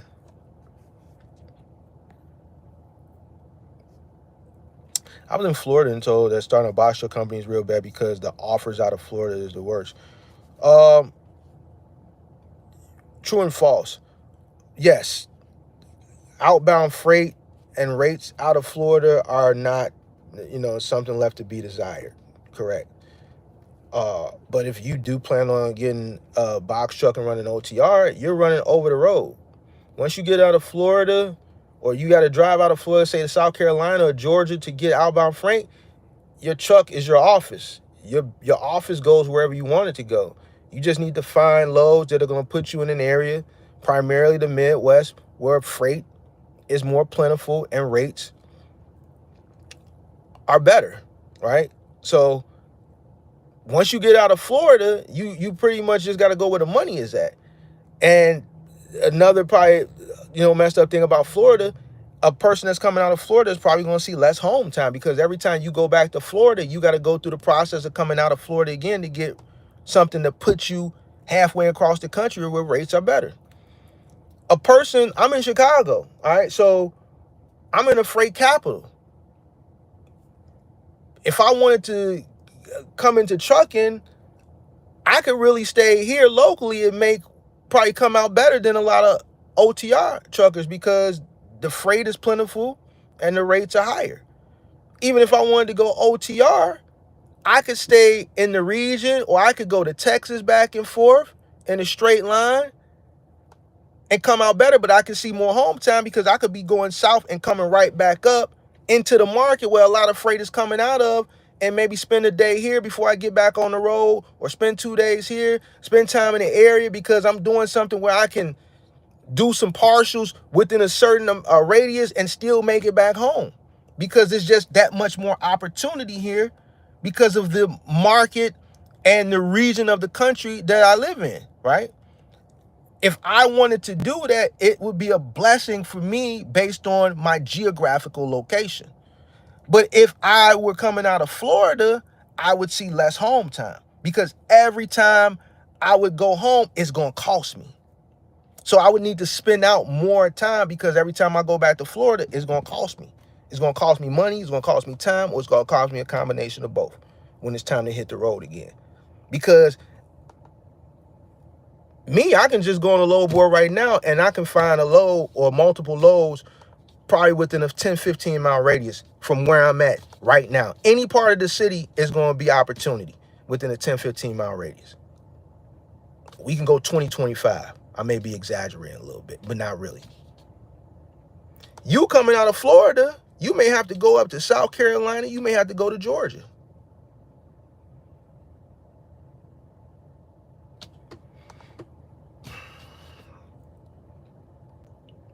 And every time you go back home, you may have to do the same thing. It's going to be harder for you to come out because the loads there are going to be far and few between versus here. So it's not necessarily bad. They were right about your market. You just got to place your truck in a market that is paying better. There's more opportunity.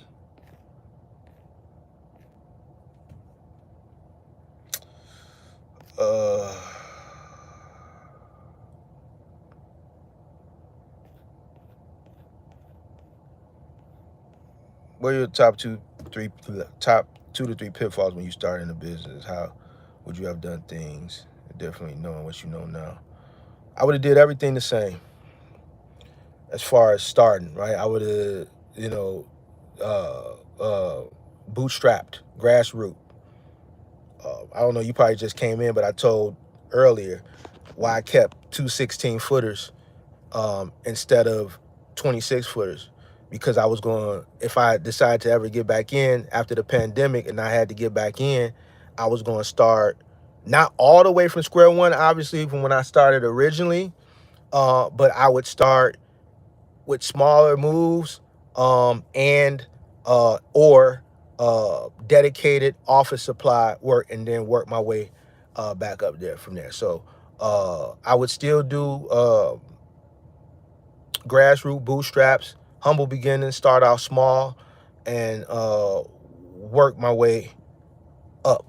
I think I would have did everything the same. Also, knowing what I know now, I would have started investing earlier. I was in an opportunity where I could have bought a piece of real estate, starting in 2010, 2011. By 2012, I could have bought property. I had the money by then, but I didn't. And rates, and properties, there was still a lot of 2 and 3 flats for $10,000 from the housing market crash of 2008. In that time, I didn't. So I would have started my investment journey earlier. I started it a little later, right? I would have started it earlier, damn near from day one. So that's probably the only thing that I would have did different. As people looking for carriers, Suffolk, Chesapeake, and Virginia Beach area, but it's a 2-person delivery, probably for lows. I already made my money on OTR. Now I want to sell everything and do local box trucks, final mile. Is it true if I give employees 1% company interest, I don't have to pay workers' comp, i.e. Winco? Hey, so here's the thing with workers' comp. And here's the thing, if you're in one of these states, then, you may get away with it. There's only a few states that enforce it, right? Now, if you're dealing with a company that requires it, then you got to get it, all right? There's multiple states that say you got to have it, but they don't enforce it. This state that I'm in is one of them. Certain industries you're in, you're supposed to have it, but they don't enforce it. Well, Mark, why do they say you're supposed to have it, but they don't enforce it? Because they understand that if they enforce it, it's going to be a lot of people that go out of business because it's unaffordable. There are a few states, I think California is one of them, and there's like another 1 or 2 states that enforce it, right? So I'm in a state that requires it in certain industries, but they don't enforce it. But if I were to go get a specific contract, let's say with XPO, it's a requirement. So I wouldn't have any other choice but to get it. If you feel like, saving money and it's not enforced in your state and giving 1% and having these guys sign off on it as a waiver, just in case something did happen that a workers' comp claim would have to be filed, but that's being compensated with 1% interest in the company, then go for it. But I would consult with a lawyer and have a lawyer draw up that documentation. That's not something I would do myself off of Rocket Lawyer or something like that.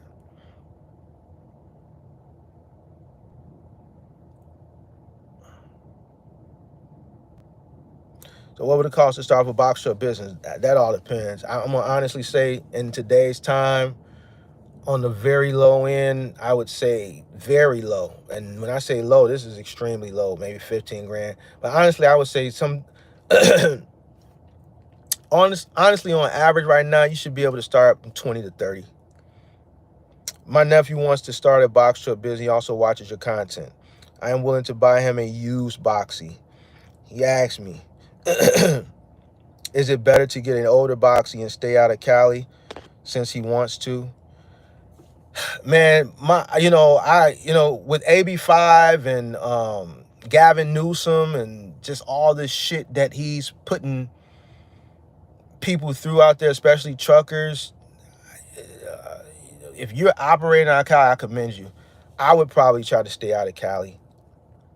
I understand, the cost associated with this business and how much it costs, right? So I would definitely get an older box truck, and I would probably stay out of Cali if he's looking to go OTR. I would definitely register that business out of Cali and stay the hell out of Cali. I wouldn't run in Cali. All right, this truck's still running, y'all, so I've been letting it run for about an hour. Yeah, so I would stay out of Cali and get an older box truck, Nick. It's buying a 2013 Ford F-750 with 200,000. I think the Ford 750s and the GMC and the Chevy C65, C75, 100 series, I'm going to be honest with you, and this is just for my opinion, I think those are okay trucks for local work. I've had my share of those 26-footers from the GMCs and the Chevy ones. Those are not 26-footers or equipment, I should say, that I would send over the road. For over the road, I would go more with the International, Freightliner, and Hinos.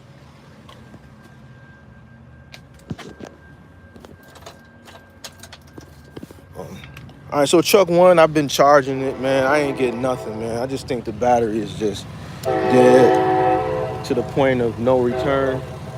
I'm gonna try one. I'm gonna give it a little more power. Hold on 1 second, y'all.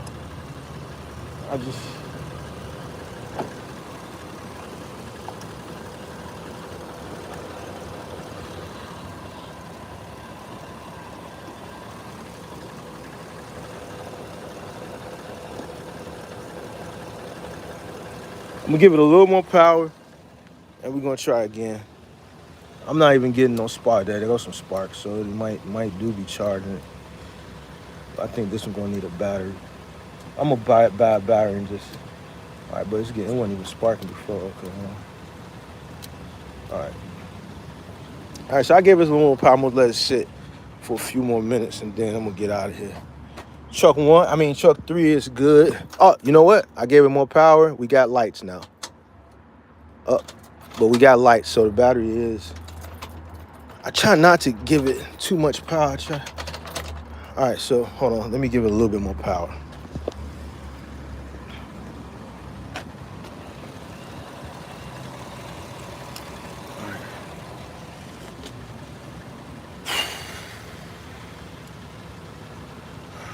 I took pictures, so I'm gonna sell this one.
All right, I see the mic is on, but it keeps saying mic mode standard, and then it'll jump to mic mode off. So I don't know what mic mode off is and how to turn it back on. I think y'all can hear me now. I just reset the live.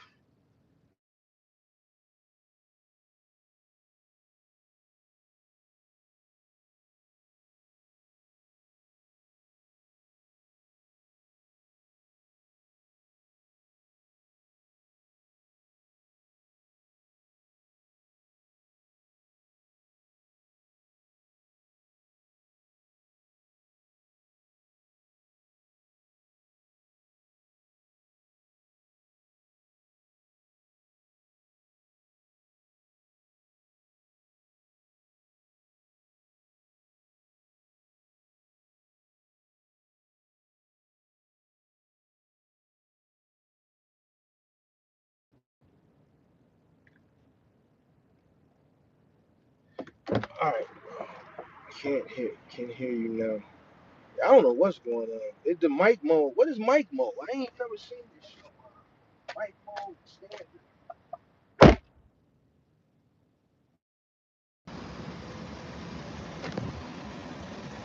Mic mode standard.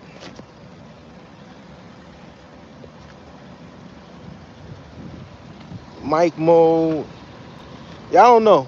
But if it go out again, I'm just gonna end it because I ain't gonna be messing around with this shit. We got truck 3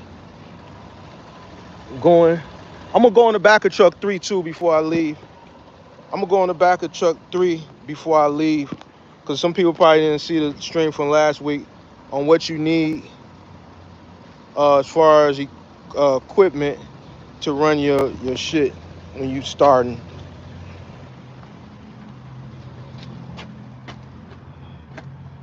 I don't know, truck 1. I'm just gonna put a new battery in here. I'm not gonna fool around with it. I ain't even finna fool around with it no more. I spent a lot of time up here. It didn't take me this long to charge up the other truck. I just think this one is just, yeah, it's not even getting no. It was. Now it's not. Let me see, bro. You know what? Fuck this shit. You know what?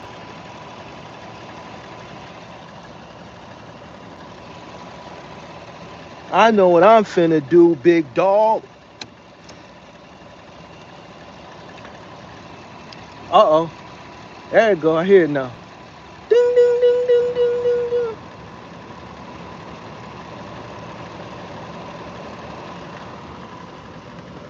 Ding, ding, ding, ding, ding, ding, ding, ding.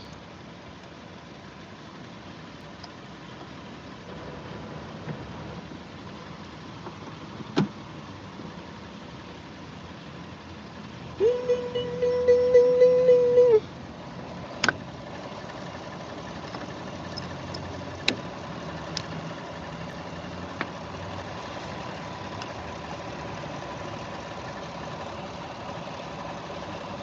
All right, man. Let's try it one more time. Not,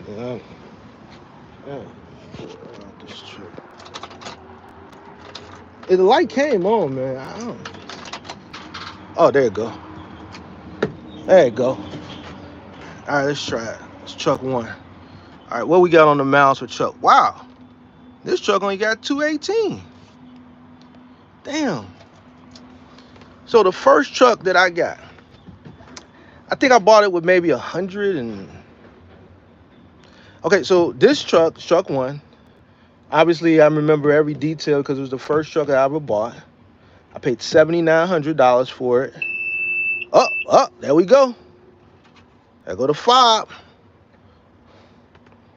Let's see when it started beeping. So that's good. That means we getting the battery check. Now, I don't know. This thing saying this song. I don't know. It might not start. It might not have no gas in this truck. Unless the meters ain't caught up yet because of the battery. I wouldn't know. I don't remember this truck. Let's see. Let's see. All right. That's good. All right. So we're going to fob it. That's good. That's good. We're going to fob it. Boom. All right. I'm keep my fingers crossed. I need a sniper. Uh, ooh, that was quick. I didn't even have to start the countdown. Ooh, who was that? We finna start keeping score on the snipers, buddy. We gonna start keeping score. I need somebody to keep score for the snipers, man. We gonna see who sniped the most. For all the moderators, when you see bullshit, TTG. We keeping score. Whoever can snipe first, whoever get the most snipes by the end of the week, I got something for you. We gonna keep score on who can snipe the most people. We gonna make this real fun. We gonna make this fun. So Pippi up one. Pippi, I'm gonna try to keep score as much as I can remember. All right, let's go. Damn. I don't think it's no gas in here. Damn. So that means whoever drove this truck last, it wasn't me. Truck 3, I didn't drive. I never drove truck 1. Somebody brought my truck back to the yard on E. But all the gauges are down, but the battery is up. So I don't know if if um because sometimes it takes the gauges to whatever it calls. I don't know the right word. Once you charge the battery up, the gauges take a minute to catch up. But the battery's showing. We're gonna fob it.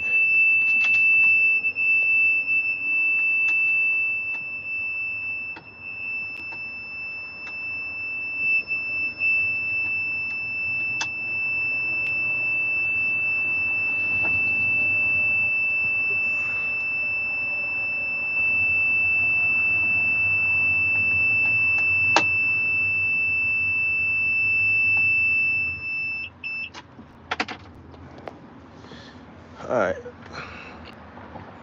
So the only gauge that's showing is. Oh, let me clean this camera. The only gauge that's showing is that it seems like it's worth. I gotta put this on the charger. It's finna die. My bad. Phone died. Phone died, so I had to put it on the charger. I didn't know the YouTube would still keep the live. All right, so phone died. I'm back. I'm gonna have to sit in the truck till I get about 20%. But battery low. Um, it took about 40 minutes just to get to this point for it to get charged to this point till the lights come on and the beeping. I don't know if the truck got fuel or what, but because all the gauges are low. So what I'm gonna do next time, I'm gonna go bring a couple things of fuel up here, just in case. I'm gonna probably do that Sunday. So I'm gonna make sure Sunday I bring my. I'm just gonna make an event out of it. I'm gonna bring my boom stick thing and everything so I can stream professionally. I'm gonna bring a couple battery packs. I'm just gonna get up here early and we'll make sure I allot the time to fully see what's going. Because I've spent money. I'm gonna tell you how I tweaked out. And this is one of the mistakes I made. I can give you an idea of a mistake I made. Check this out. I remember one time.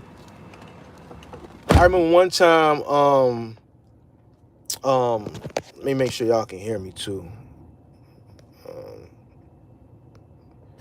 I remember one time I had a crew just finish a job. I forget whether it was a move or delivery. And they got in the truck and they called the office. They marked the truck ain't starting. The truck ain't starting. And the truck ain't starting. So, one of the guys was mechanically inclined. He tapped on the starter, all that. None of that trick shit worked. I call a tow truck. Y'all can hear me, right? I just want to make sure y'all can hear me. I'm finna go to the nail shop, man. Get me a pedicure.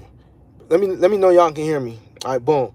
So long story short, the truck wouldn't start. I didn't know what the hell was going on. I call it tow truck. Tow truck get there. They don't assess the issue. They tow it to the truck repair place. Pay for the tow. Forgot what it was.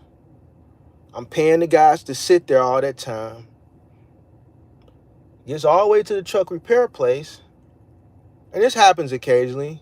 They call me like, yeah, it's fixed. They call me literally 5 to 10 minutes after the truck got to the place. They said, it's fixed. I said, that quick, what's wrong with it? Yeah, the ground was a little loose. We just tightened it up.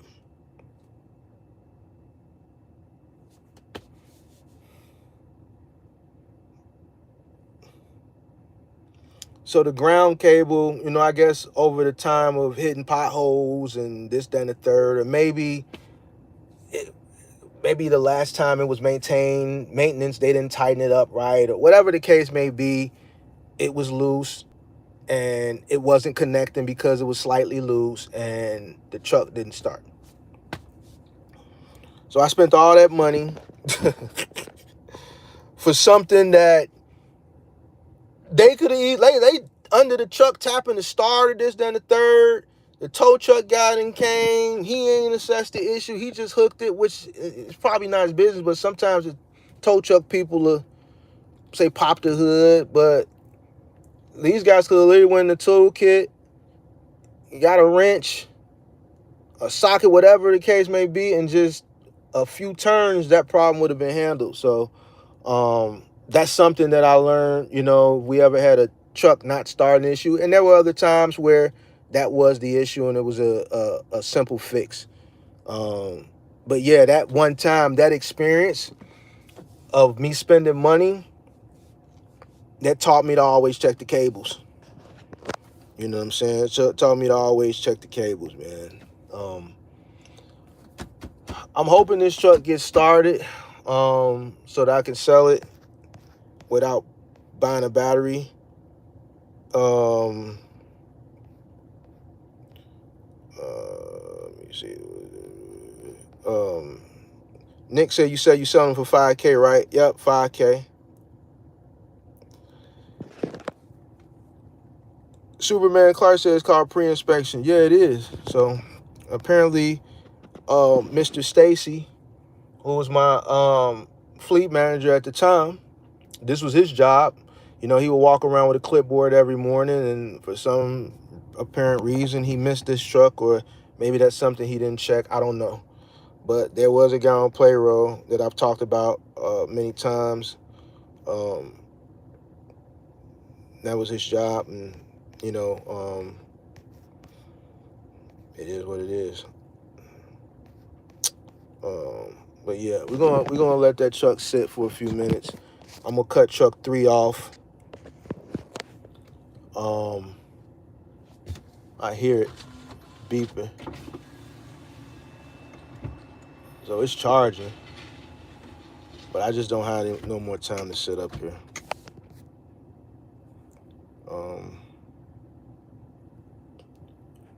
We're gonna check on the back of truck 3, and then I'm gonna get out of here.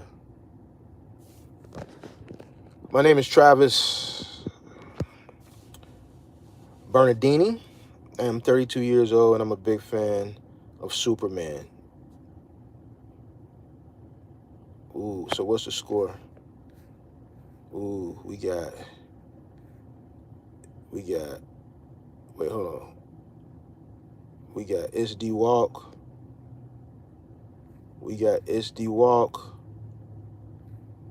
Let me see. We got Pippi 1. We got SD Walk 1. We got SD Walk 2. All right, we got SD Walk 2. We got Pippi 1. Y'all got to keep y'all own score, man. I'm going to try to keep it to the best of my ability. Y'all got to keep y'all own score. So we're going to see who got the most snipes by the end of the week.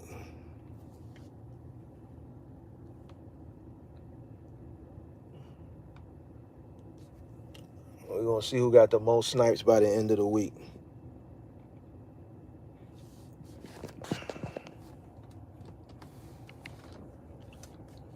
So that means I got to do some more of these vertical lives to give y'all an opportunity to get your snipes on. So Let me see what my battery at, 11%. All right, out this truck. We're gonna let that one charge for a little bit more.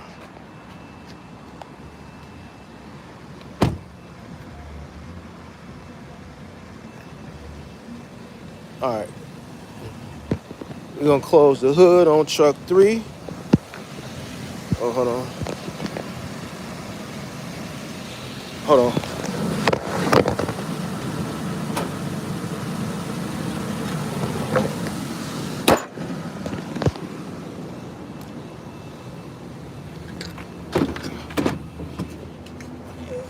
Truck 3 got 281,000 miles on it. I'm gonna keep this truck. I'm gonna sell. So this one got 281. I'm gonna keep this one, and I'm gonna sell truck 1. That one got 218 on it. All right, we're gonna cut this truck off. We charged it. Take the key out. Let's see if it starts back up. All right.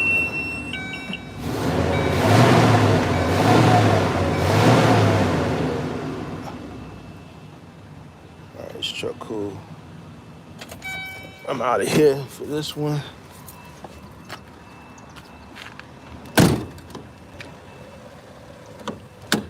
All right, so truck 3 is cool. Truck 1, we're gonna give it a good start now. Hold on.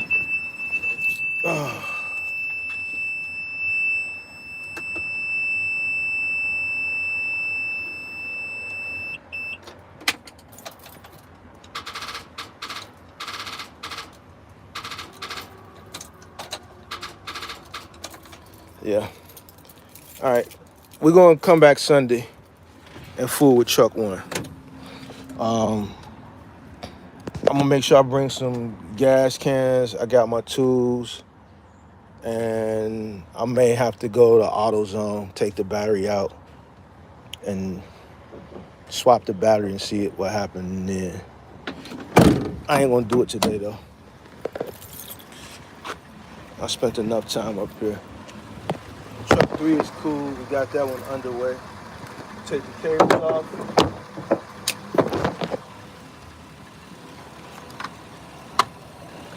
Got my content in as far as box trucking today.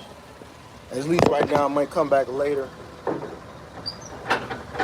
You know, what your content creators say, once I go barricade myself back in the crib,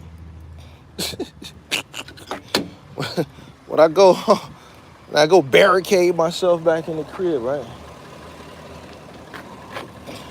This is coming from guys that can't figure out how to run successful box truck business. Barricaded in the crib. And you need to figure out how you could be barricaded in the crib. Hey, you figure out how you can learn so that you can be barricaded in the crib. Like that's a bad thing. Man, the hell out of here. Oh, let me spray this WD-40. Spray this WD-40 real quick. Always keep you some WD-40.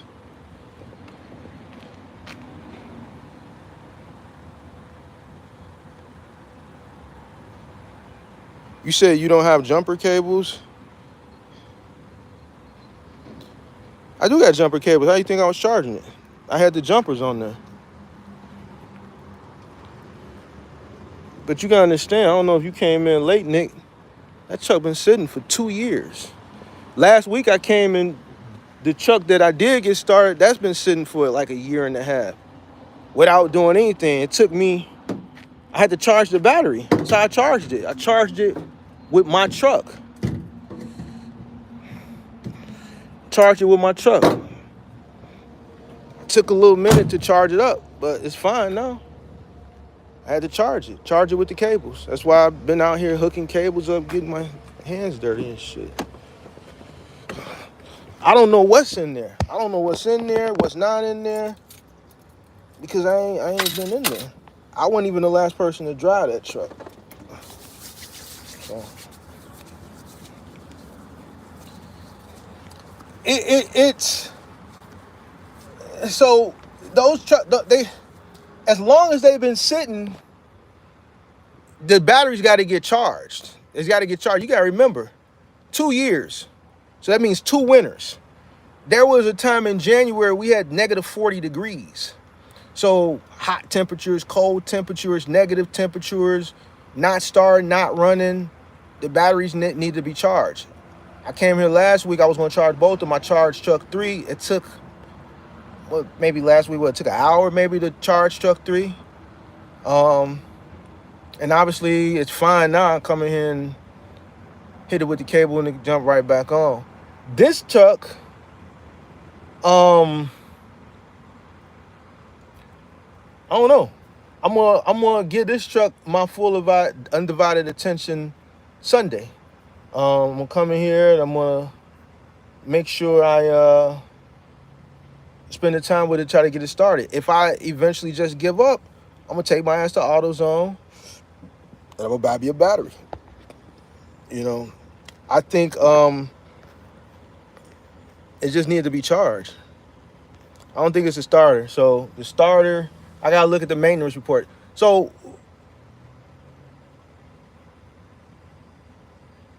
in 2022, the place where I parked the trucks, they repaved the yard. So for like 2 days or whatever, 3 days, all the parking people who park had to remove their vehicles, right? I was working still in truck 3. Truck 1 was down.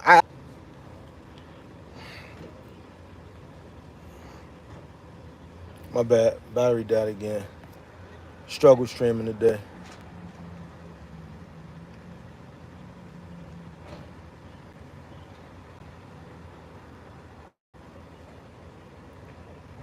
Oh, he got some migrants working for him.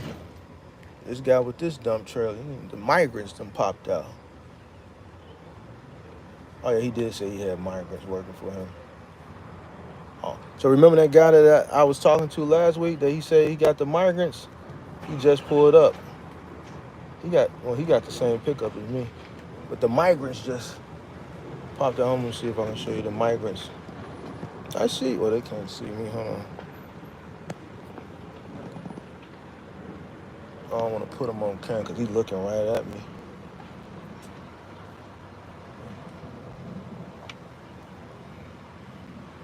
Hold on, let me see.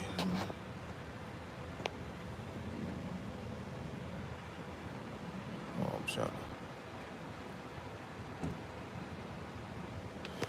Oh shit, he looked right at me. God damn it.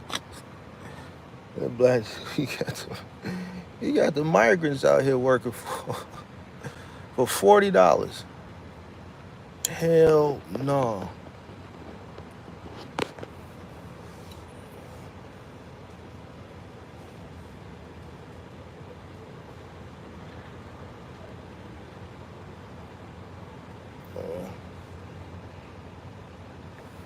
Let me see.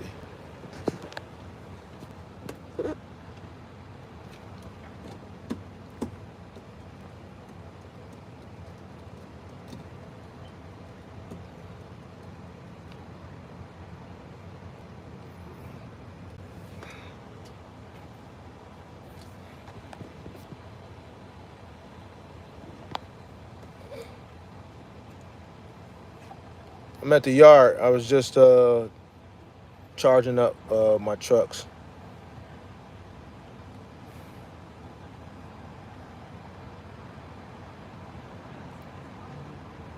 I'm waiting for this dude to move out the way. I'm gonna pull around and hop on the back of one of my trucks and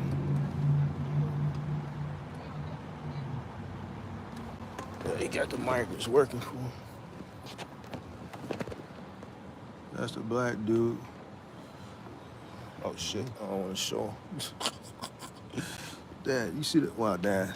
He got the 2 migrants, the ones that he was talking about last week when I was up here. He was like, I got 2 migrants. They work. I pay them $40 a day.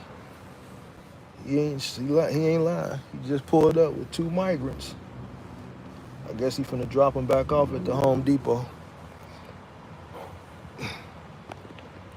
No, I'm at the truck yard. I live down in the South Loop. My trucks ain't down there. I wish I could find parking closer to the crib. And if they did have a truck spot down that way, it'd probably be a lot higher than what I pay. But I would pay the difference than having to drive way out here. Only reason I'm out here today is because their system was down and it wouldn't take my automatic payment. Damn, it's finna rain. Let me close it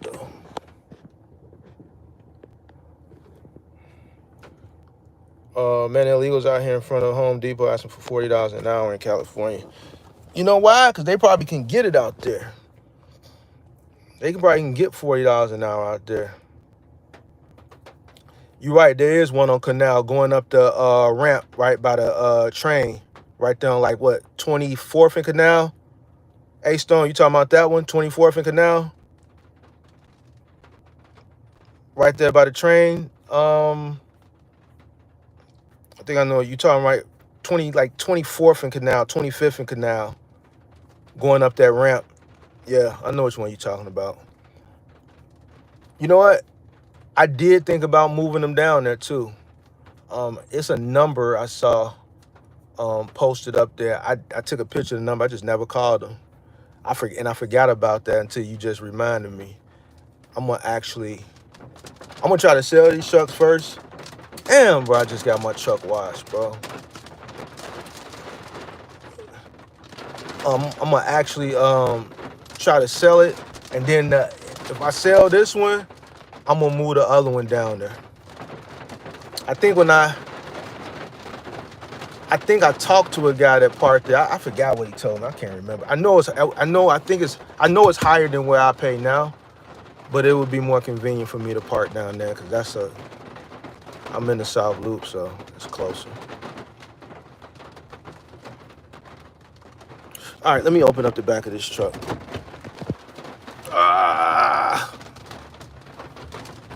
Damn, bro.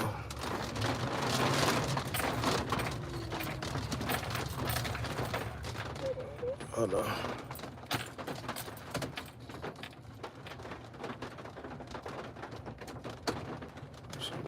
Make sure I close my tailgate. This dude went out and bought the same truck I got, the same color. Damn. Same color and everything.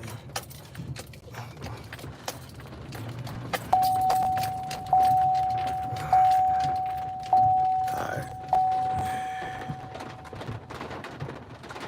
I don't want to get out in the rain.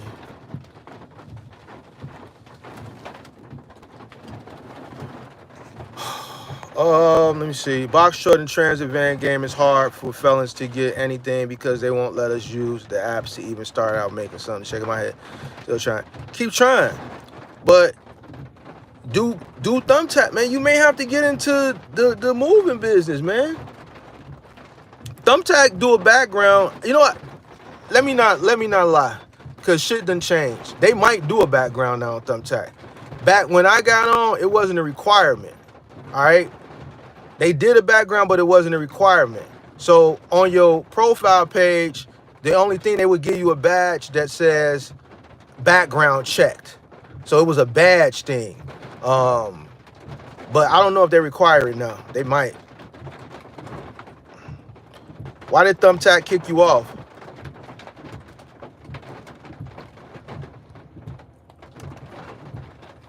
Why did Thumbtack kick you off?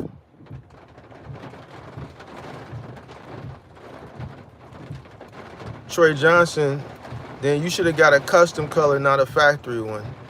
Well, I was just joking. I mean, I don't care, but since you want to like be smart, the color that we got, that he got and that I got, it's not a custom color. It is a factory color, but it is a color that you have to pay extra for. And I was just joking. You know, I didn't really care. When they made one truck, they didn't stop making them. I was just talking shit.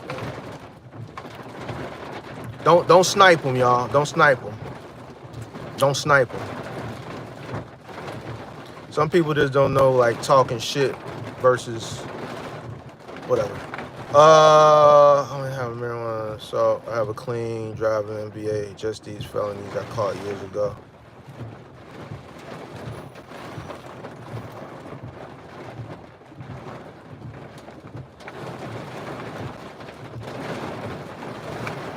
Man, it rained like a motherfucker. God damn.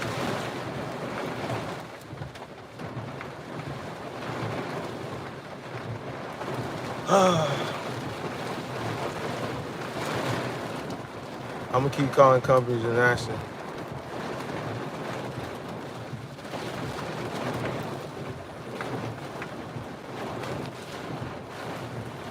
Big boy, what's up? Make sure y'all keeping y'all own score, man. I lost count already. This shit coming down.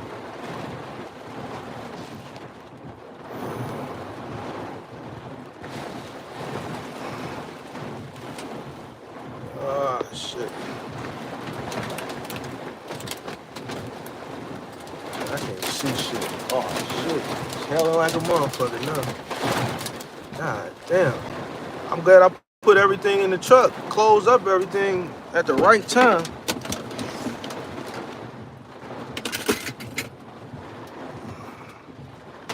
It's raining bad out here.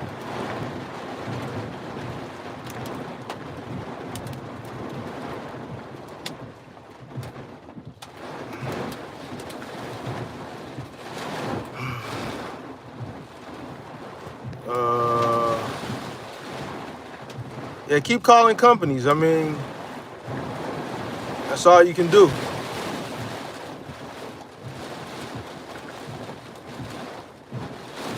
I want to get on the back of this truck, but I ain't getting out in this shit. Man, this shit blowing so hard, man. The fucking truck's rocking.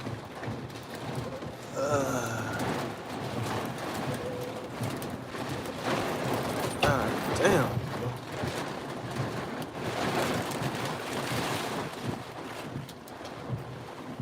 Yeah, we might have to come back another day, Sunday.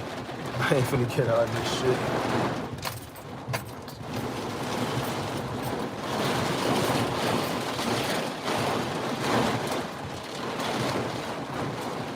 Yeah, I ain't finna get out of this.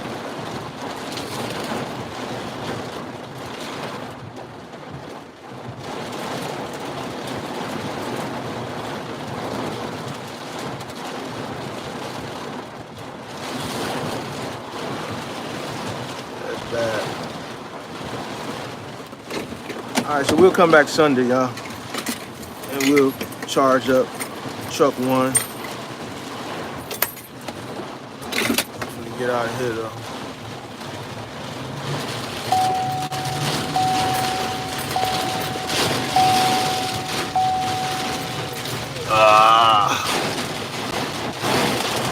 God damn! Should have been took my ass back to the crib.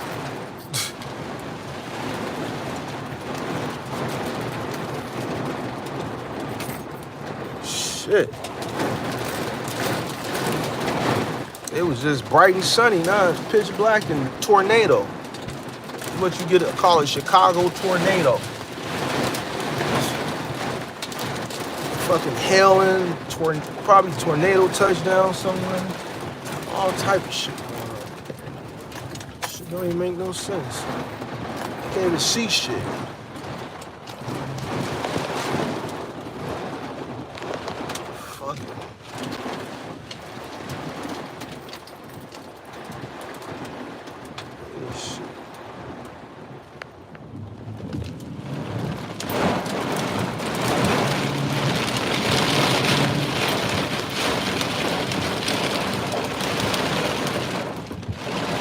Trees falling down.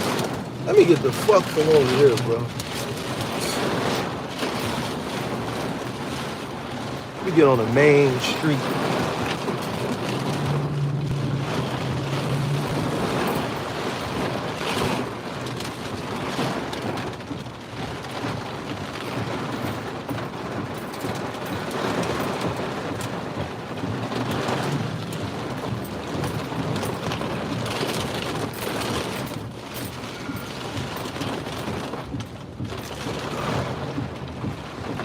what you say? You got any videos? That four in them right there. That's four in them.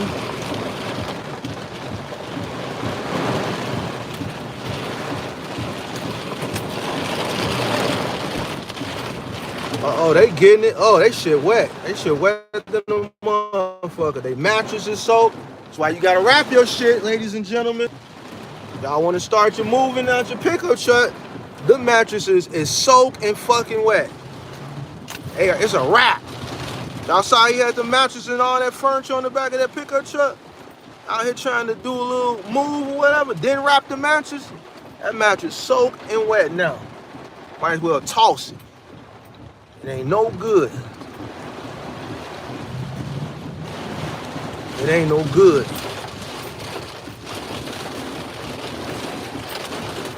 Now, this person, they got their blinkers on because you know they scared. They probably ain't used to driving them. There's no shit like this. I just put my shit in auto, 4-wheel drive. Once I get to the E-way, I'm hitting it. Get my ass to the crib.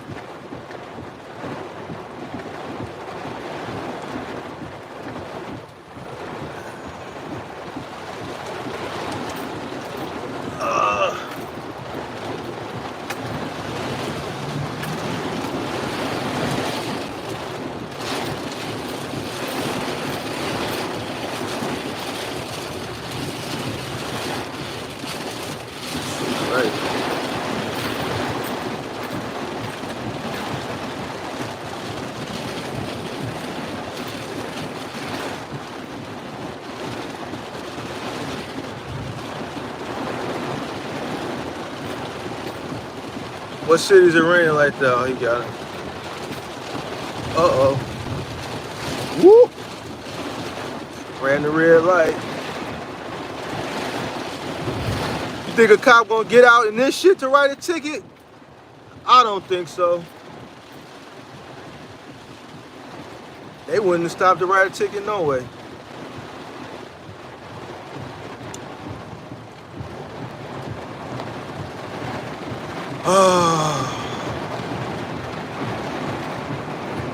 You got any videos or lives on how to bid on moving jobs?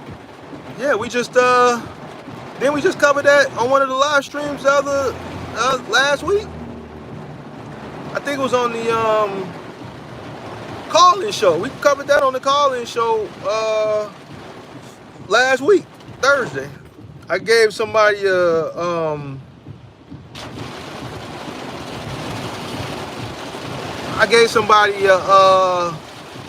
I coached somebody on the call-in show on how to book moving jobs.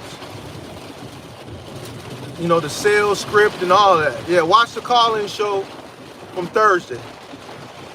Yeah, the call-in show from Thursday. We covered that.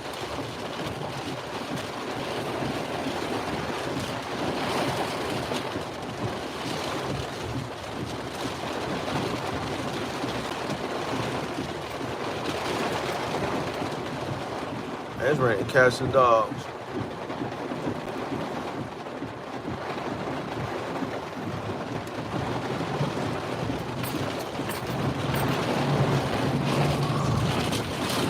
Flooding like a mug too. I'm gonna hit the Dan Ryan. Man, it's raining. Dan Ryan, go to the crib. Get my gym shit. Get my gym bag. Switch cars and go to the gym.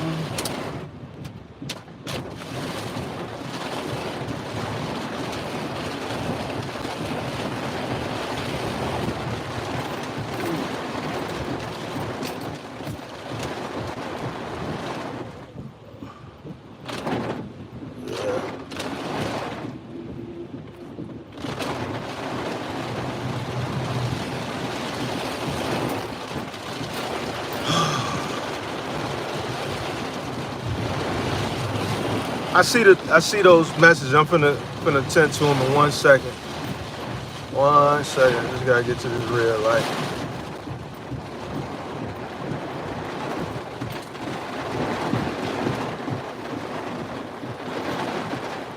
past few months and need to double back to the video. Yeah, watch the live stream from Thursday, the call-in show. Hi Mark, I just started with T-Force. There's a high volume, early, easy work, no less than 125 pieces, and at the same time doing moves. Thanks again for real, and planning on acquiring drivers. Congratulations. I'm glad everything is working out.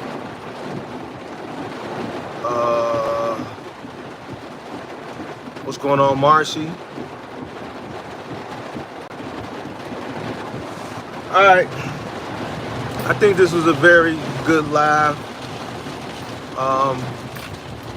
Mess with the trucks for a little bit.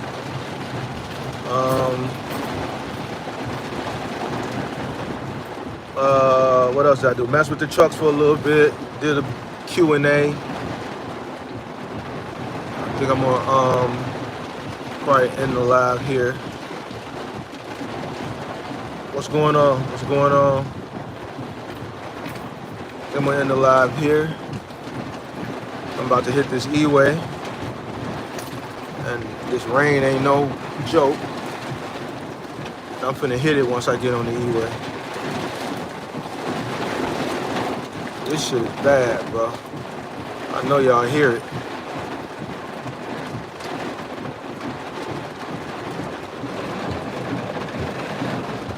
This shit bad.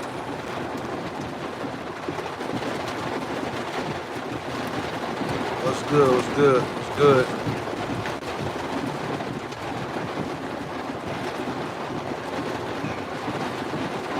Imagine being on a move right now. Imagine being on a move with this. Nobody ever asked me a question. Hey, Mark, what happened when you out doing a moving job and it started raining really, really bad? What you think we do? We keep moving. Let me explain something to you. Let me explain something to you.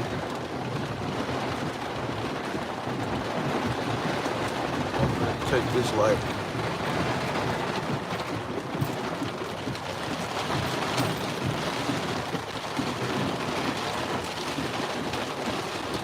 When you are charging a premium for a service,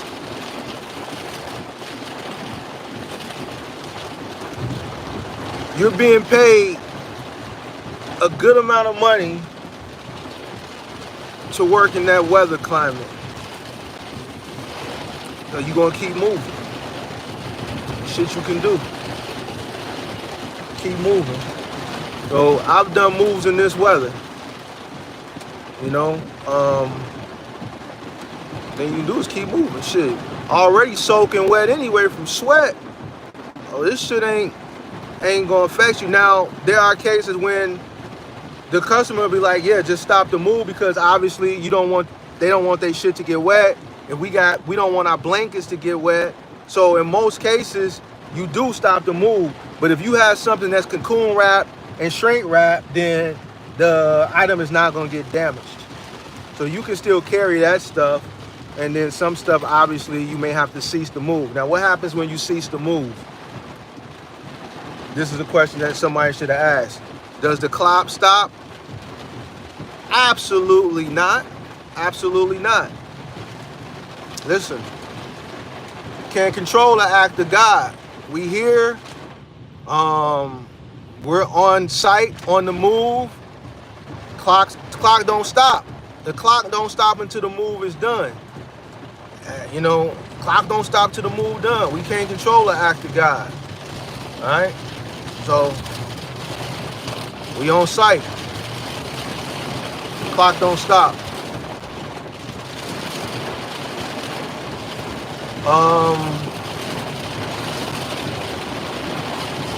This is pretty bad, man. People pulling over. Definitely some flooding.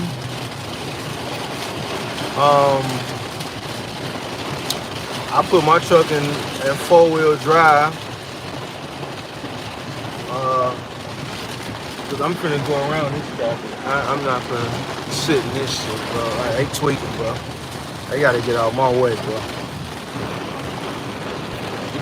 They gotta get out my way.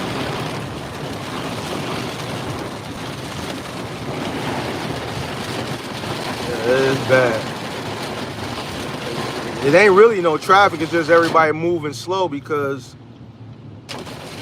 shit raining bad. If I had the lane though, I would hit it.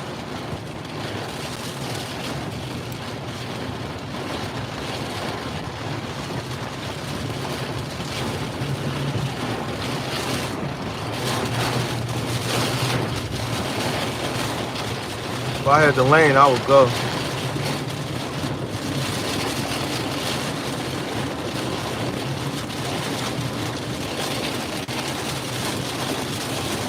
God damn.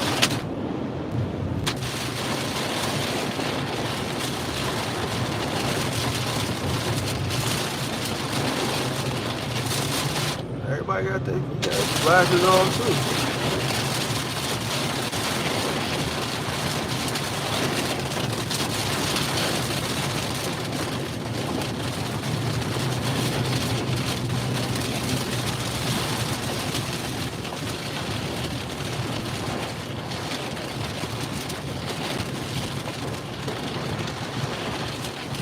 Yep, so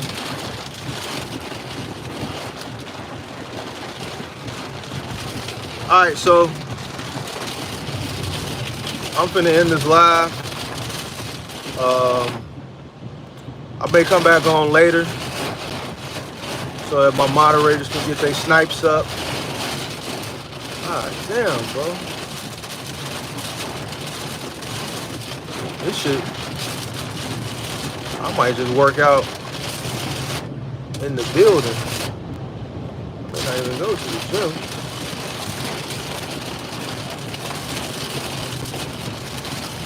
These stores from the south have been no joke. Oh, that's where this shit coming from? Down south?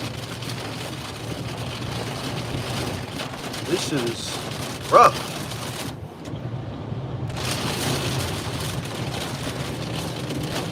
Okay, we got a lane now. We got a lane.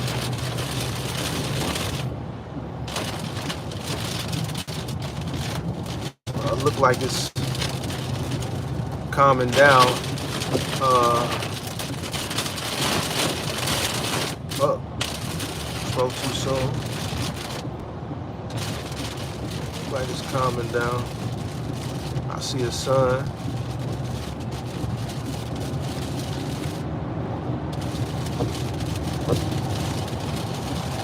Now we hit it. We gonna hit it now.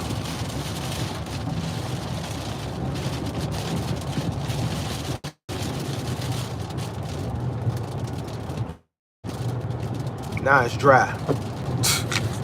Shit crazy. It's completely dry right here.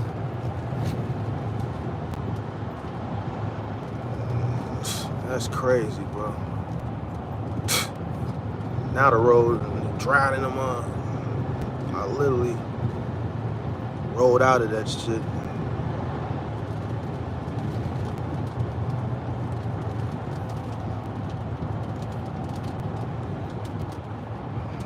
Call-in show, episode 20. I think we on, are we on 20? Yeah, we are on 20.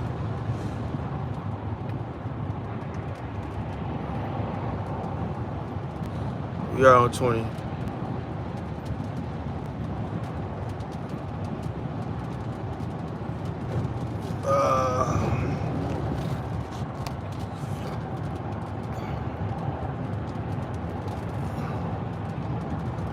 So in weather like this,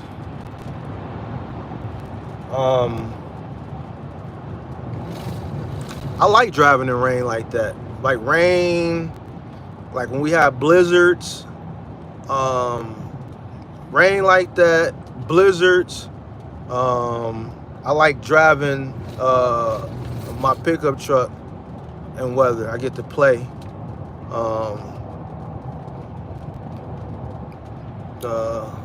I like playing in the snow and like thick rain like that in my pickup.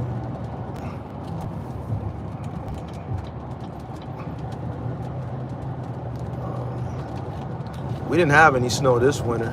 No snow at all.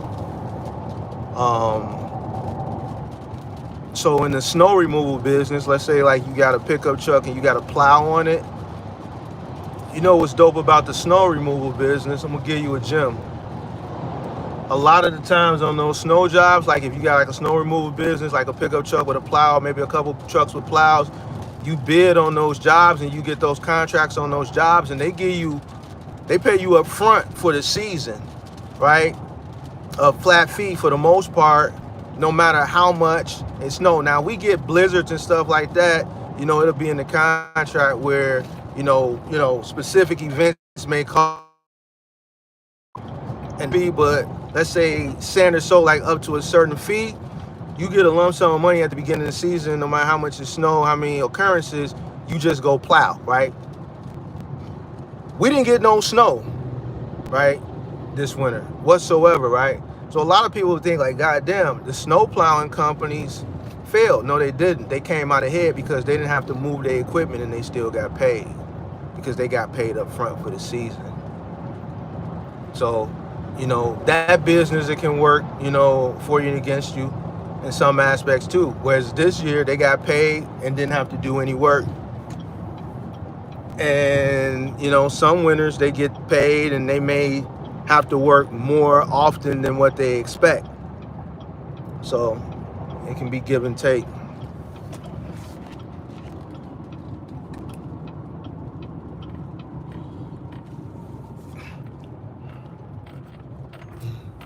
It can be give and take.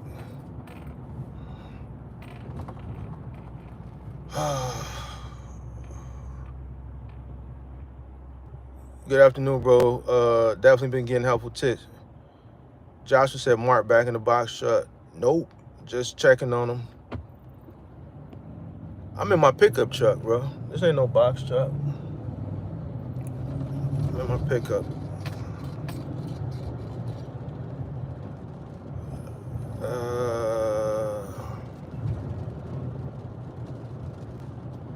We did have a little hail back when I was farther south.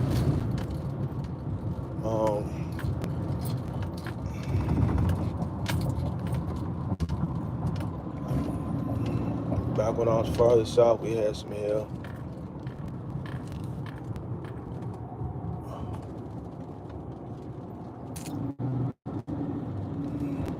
I'm actually finna go by this truck yard that A-Stone was telling me about because it's closer to my crib, and I'm finna get the number before I go home.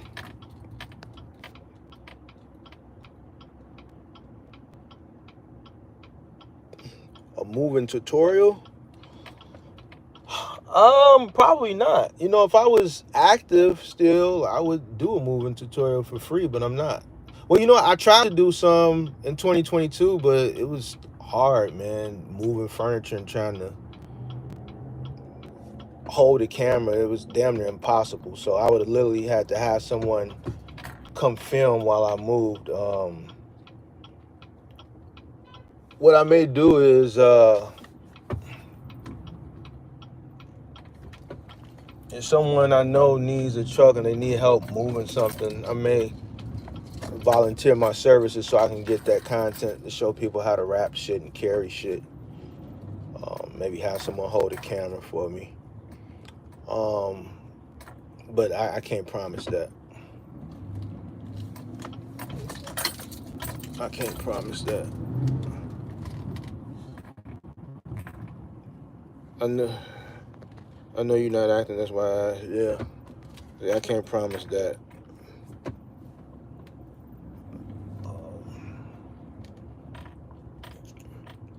So, man, I wish I had my gym bag with me now. I would just go straight to the gym. Damn.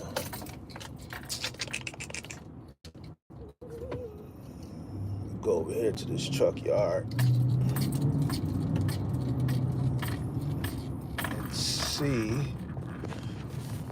So he's talking about, it's a truck yard over here.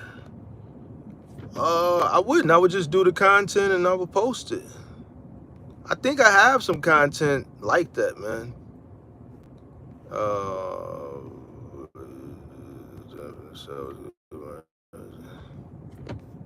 I think I got some content like that.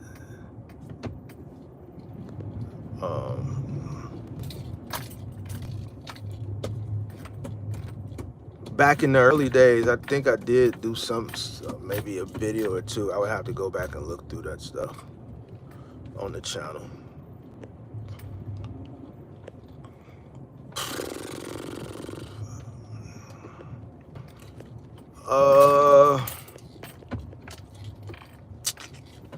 Let me go over here.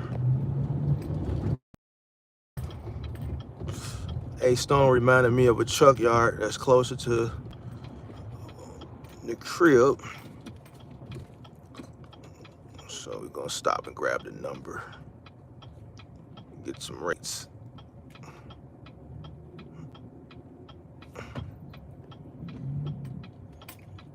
This is literally probably like 6 or 7 minutes from the Crisney up.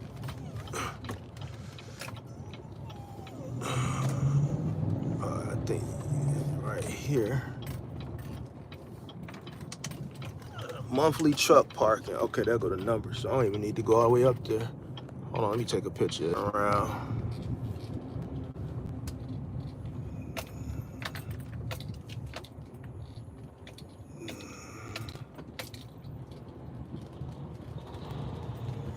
Permit parking, only visitors. Visitors must register at office for permit violators. Where's the office at? Yeah. I wonder if they got I wonder if it's up here.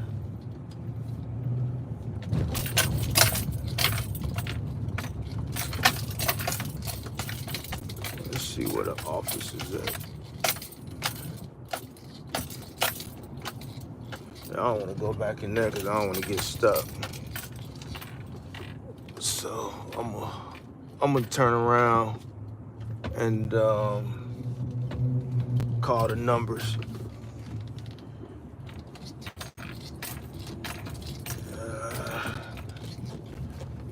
Turn around, call those numbers. But this is like 3 or 4 minutes from downtown Chicago, so I am going to see what rates they charge. And probably move truck 3 over here and sell truck 1. After I sell truck 1, I'm gonna move truck 3 over here.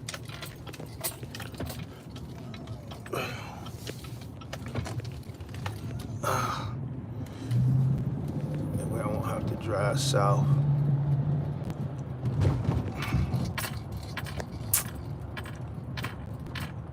I see some trucks with graffiti. You sure you want to park your trucks in that lot? You might be right, because since this is a rail yard right next to it, obviously the closer. So right now, yard is about good 3-4 minutes from downtown, like the South Loop where I live at of downtown, but it's directly across from Chinatown, right? And because it's a rail yard, like these trucks all got graffiti on them in this area. You just brought a valid point. So where I park my trucks at, it's not a good area, but I ain't got to worry about graffiti, right? The closer you get to downtown, you got graffiti crews, right? You got all type of shit. So you're right, man. But this is a big trucking yard. I'm about 2-3 blocks down from where I just came out of, and you still see trucks parked up there. But they coming up the rail probably and walking the rail, and then they in the yard spray painting trucks. So you're right. All these trucks, even the trucks that I just showed you parked. Hey, good eye, 5-star logistics. I didn't peep that. Good eye. Now you got me thinking. Yeah, it might be better. Let me just leave my shit where it's at. If it don't, well, my mama always say, if it ain't broke, don't fix it, right? Stop being lazy. Make the drive.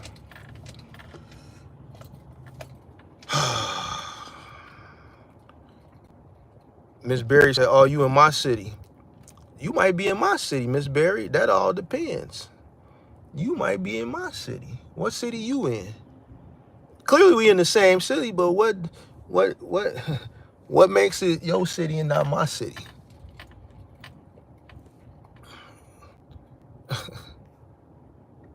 What makes it your city and not my city? But you know, y'all see the viaducts where I be talking about as far as intermodal, everywhere you see viaducts here. Viaducts, so you see trains. That's why we number one. All the intermodal freight. A lot of, that's another reason a lot of trucks get roofed here. They're not paying attention to the clearance because of so many.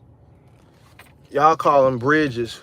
We call them viaducts. Viaducts, viaducts. Some people pronounce it viaducts. We say viaducts.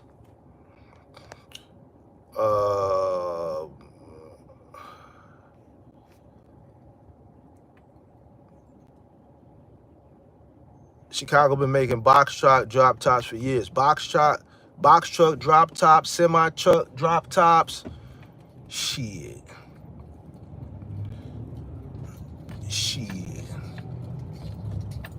You gotta be very careful coming through here with the amount of viaducts we got. You feel me? You feel me? But nah, you made a good point, 5-star, and I think you're right. I think I'm just gonna leave well enough alone. I'm gonna leave my trucks where they at. I ain't gotta. Worse, I gotta worry about where they at is vandalism, which ain't shit in there no way. You know what I'm saying?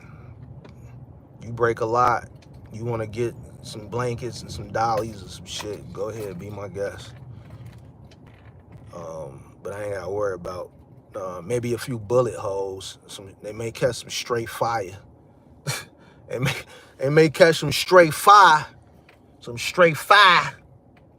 But you know, we can patch that right on up. That ain't no big deal. We'll patch up a bullet hole, you know what I'm saying?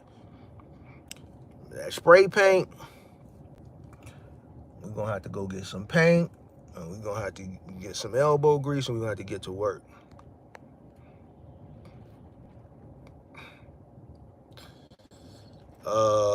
Yeah, so we're gonna keep them where they at.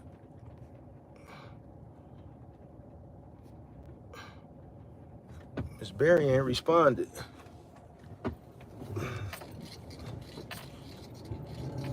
Oh man.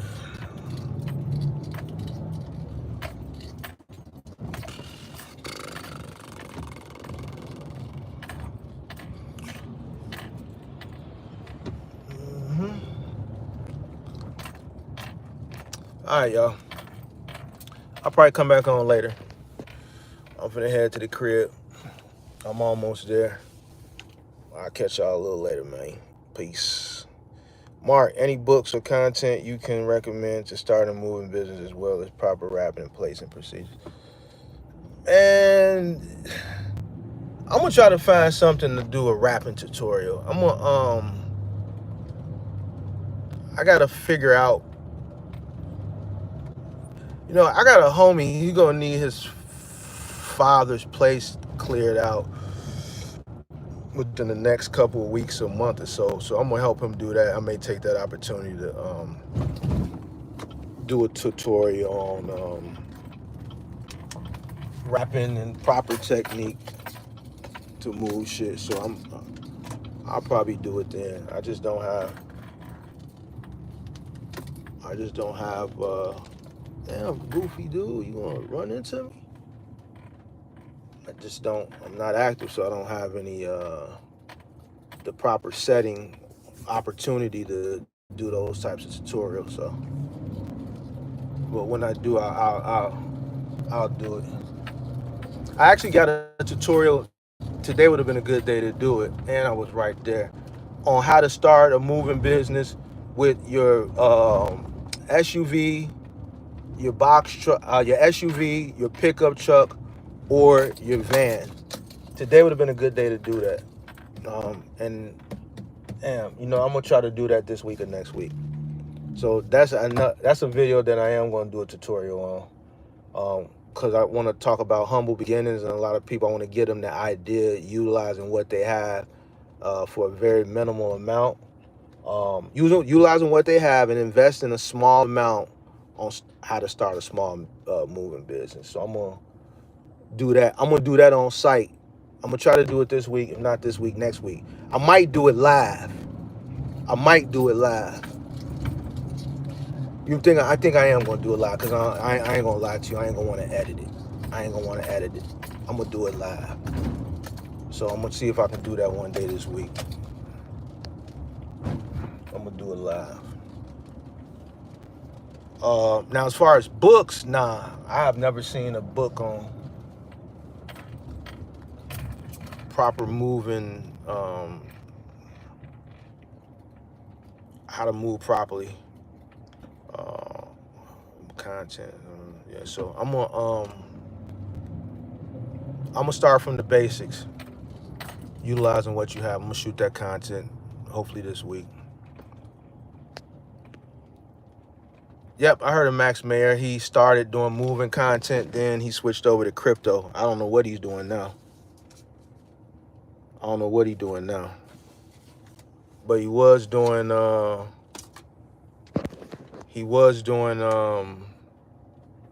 moving content at first, and then he switched over to crypto. So I'm not gonna lie to you. I watched a few of his videos, but I haven't watched those videos in probably 3 years, maybe 2 or 3 years. And that was like maybe 2 years, so maybe 2022. And I can't remember.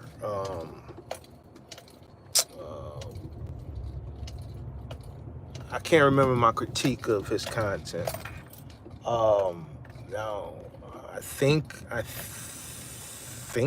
can't remember. I don't want to get to the line. I know who he is. I know he made moving content. I know he transitioned into crypto. But I can't remember what my critique was of his content. I can't. But I'll at some point today, since you reminded me of his, he doesn't pop up on my algorithm either on YouTube because I don't watch his content.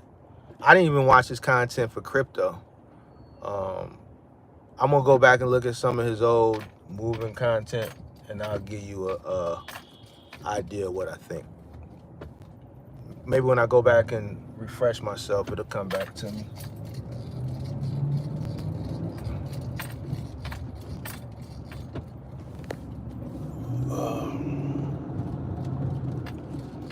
It'll come back to me. Yep, so. But there's not a lot of moving content out there to begin with in the first place, so. That's definitely a open lane for content for anybody that wanted to create moving content.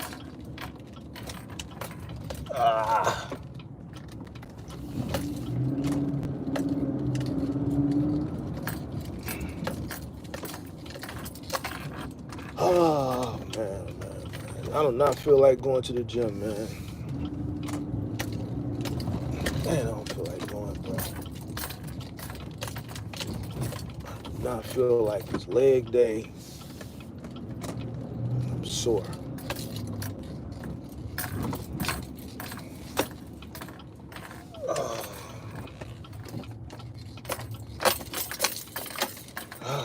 Man, do not feel like going to the gym.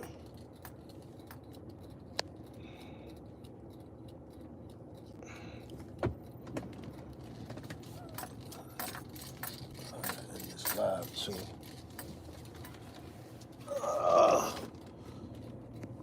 This big ass truck, bro.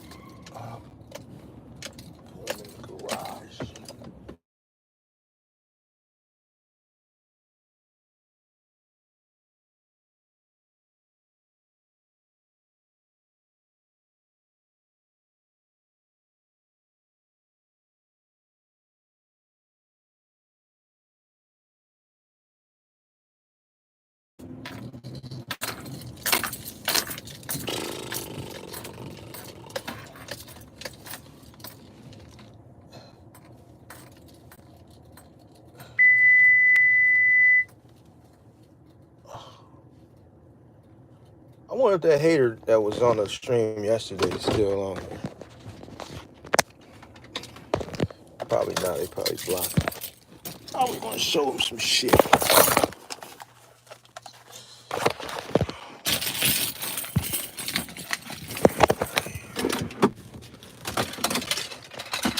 Oh man. All right. To the gym. Get my gym bag.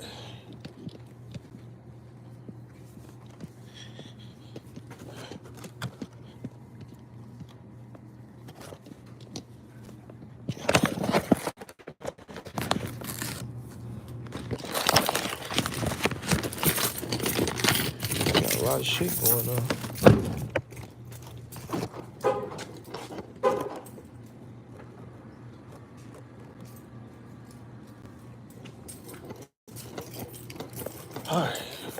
All right, y'all.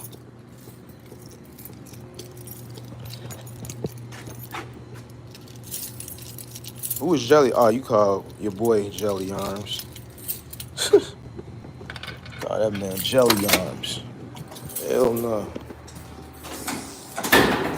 All right, y'all. I'm gonna probably come back later.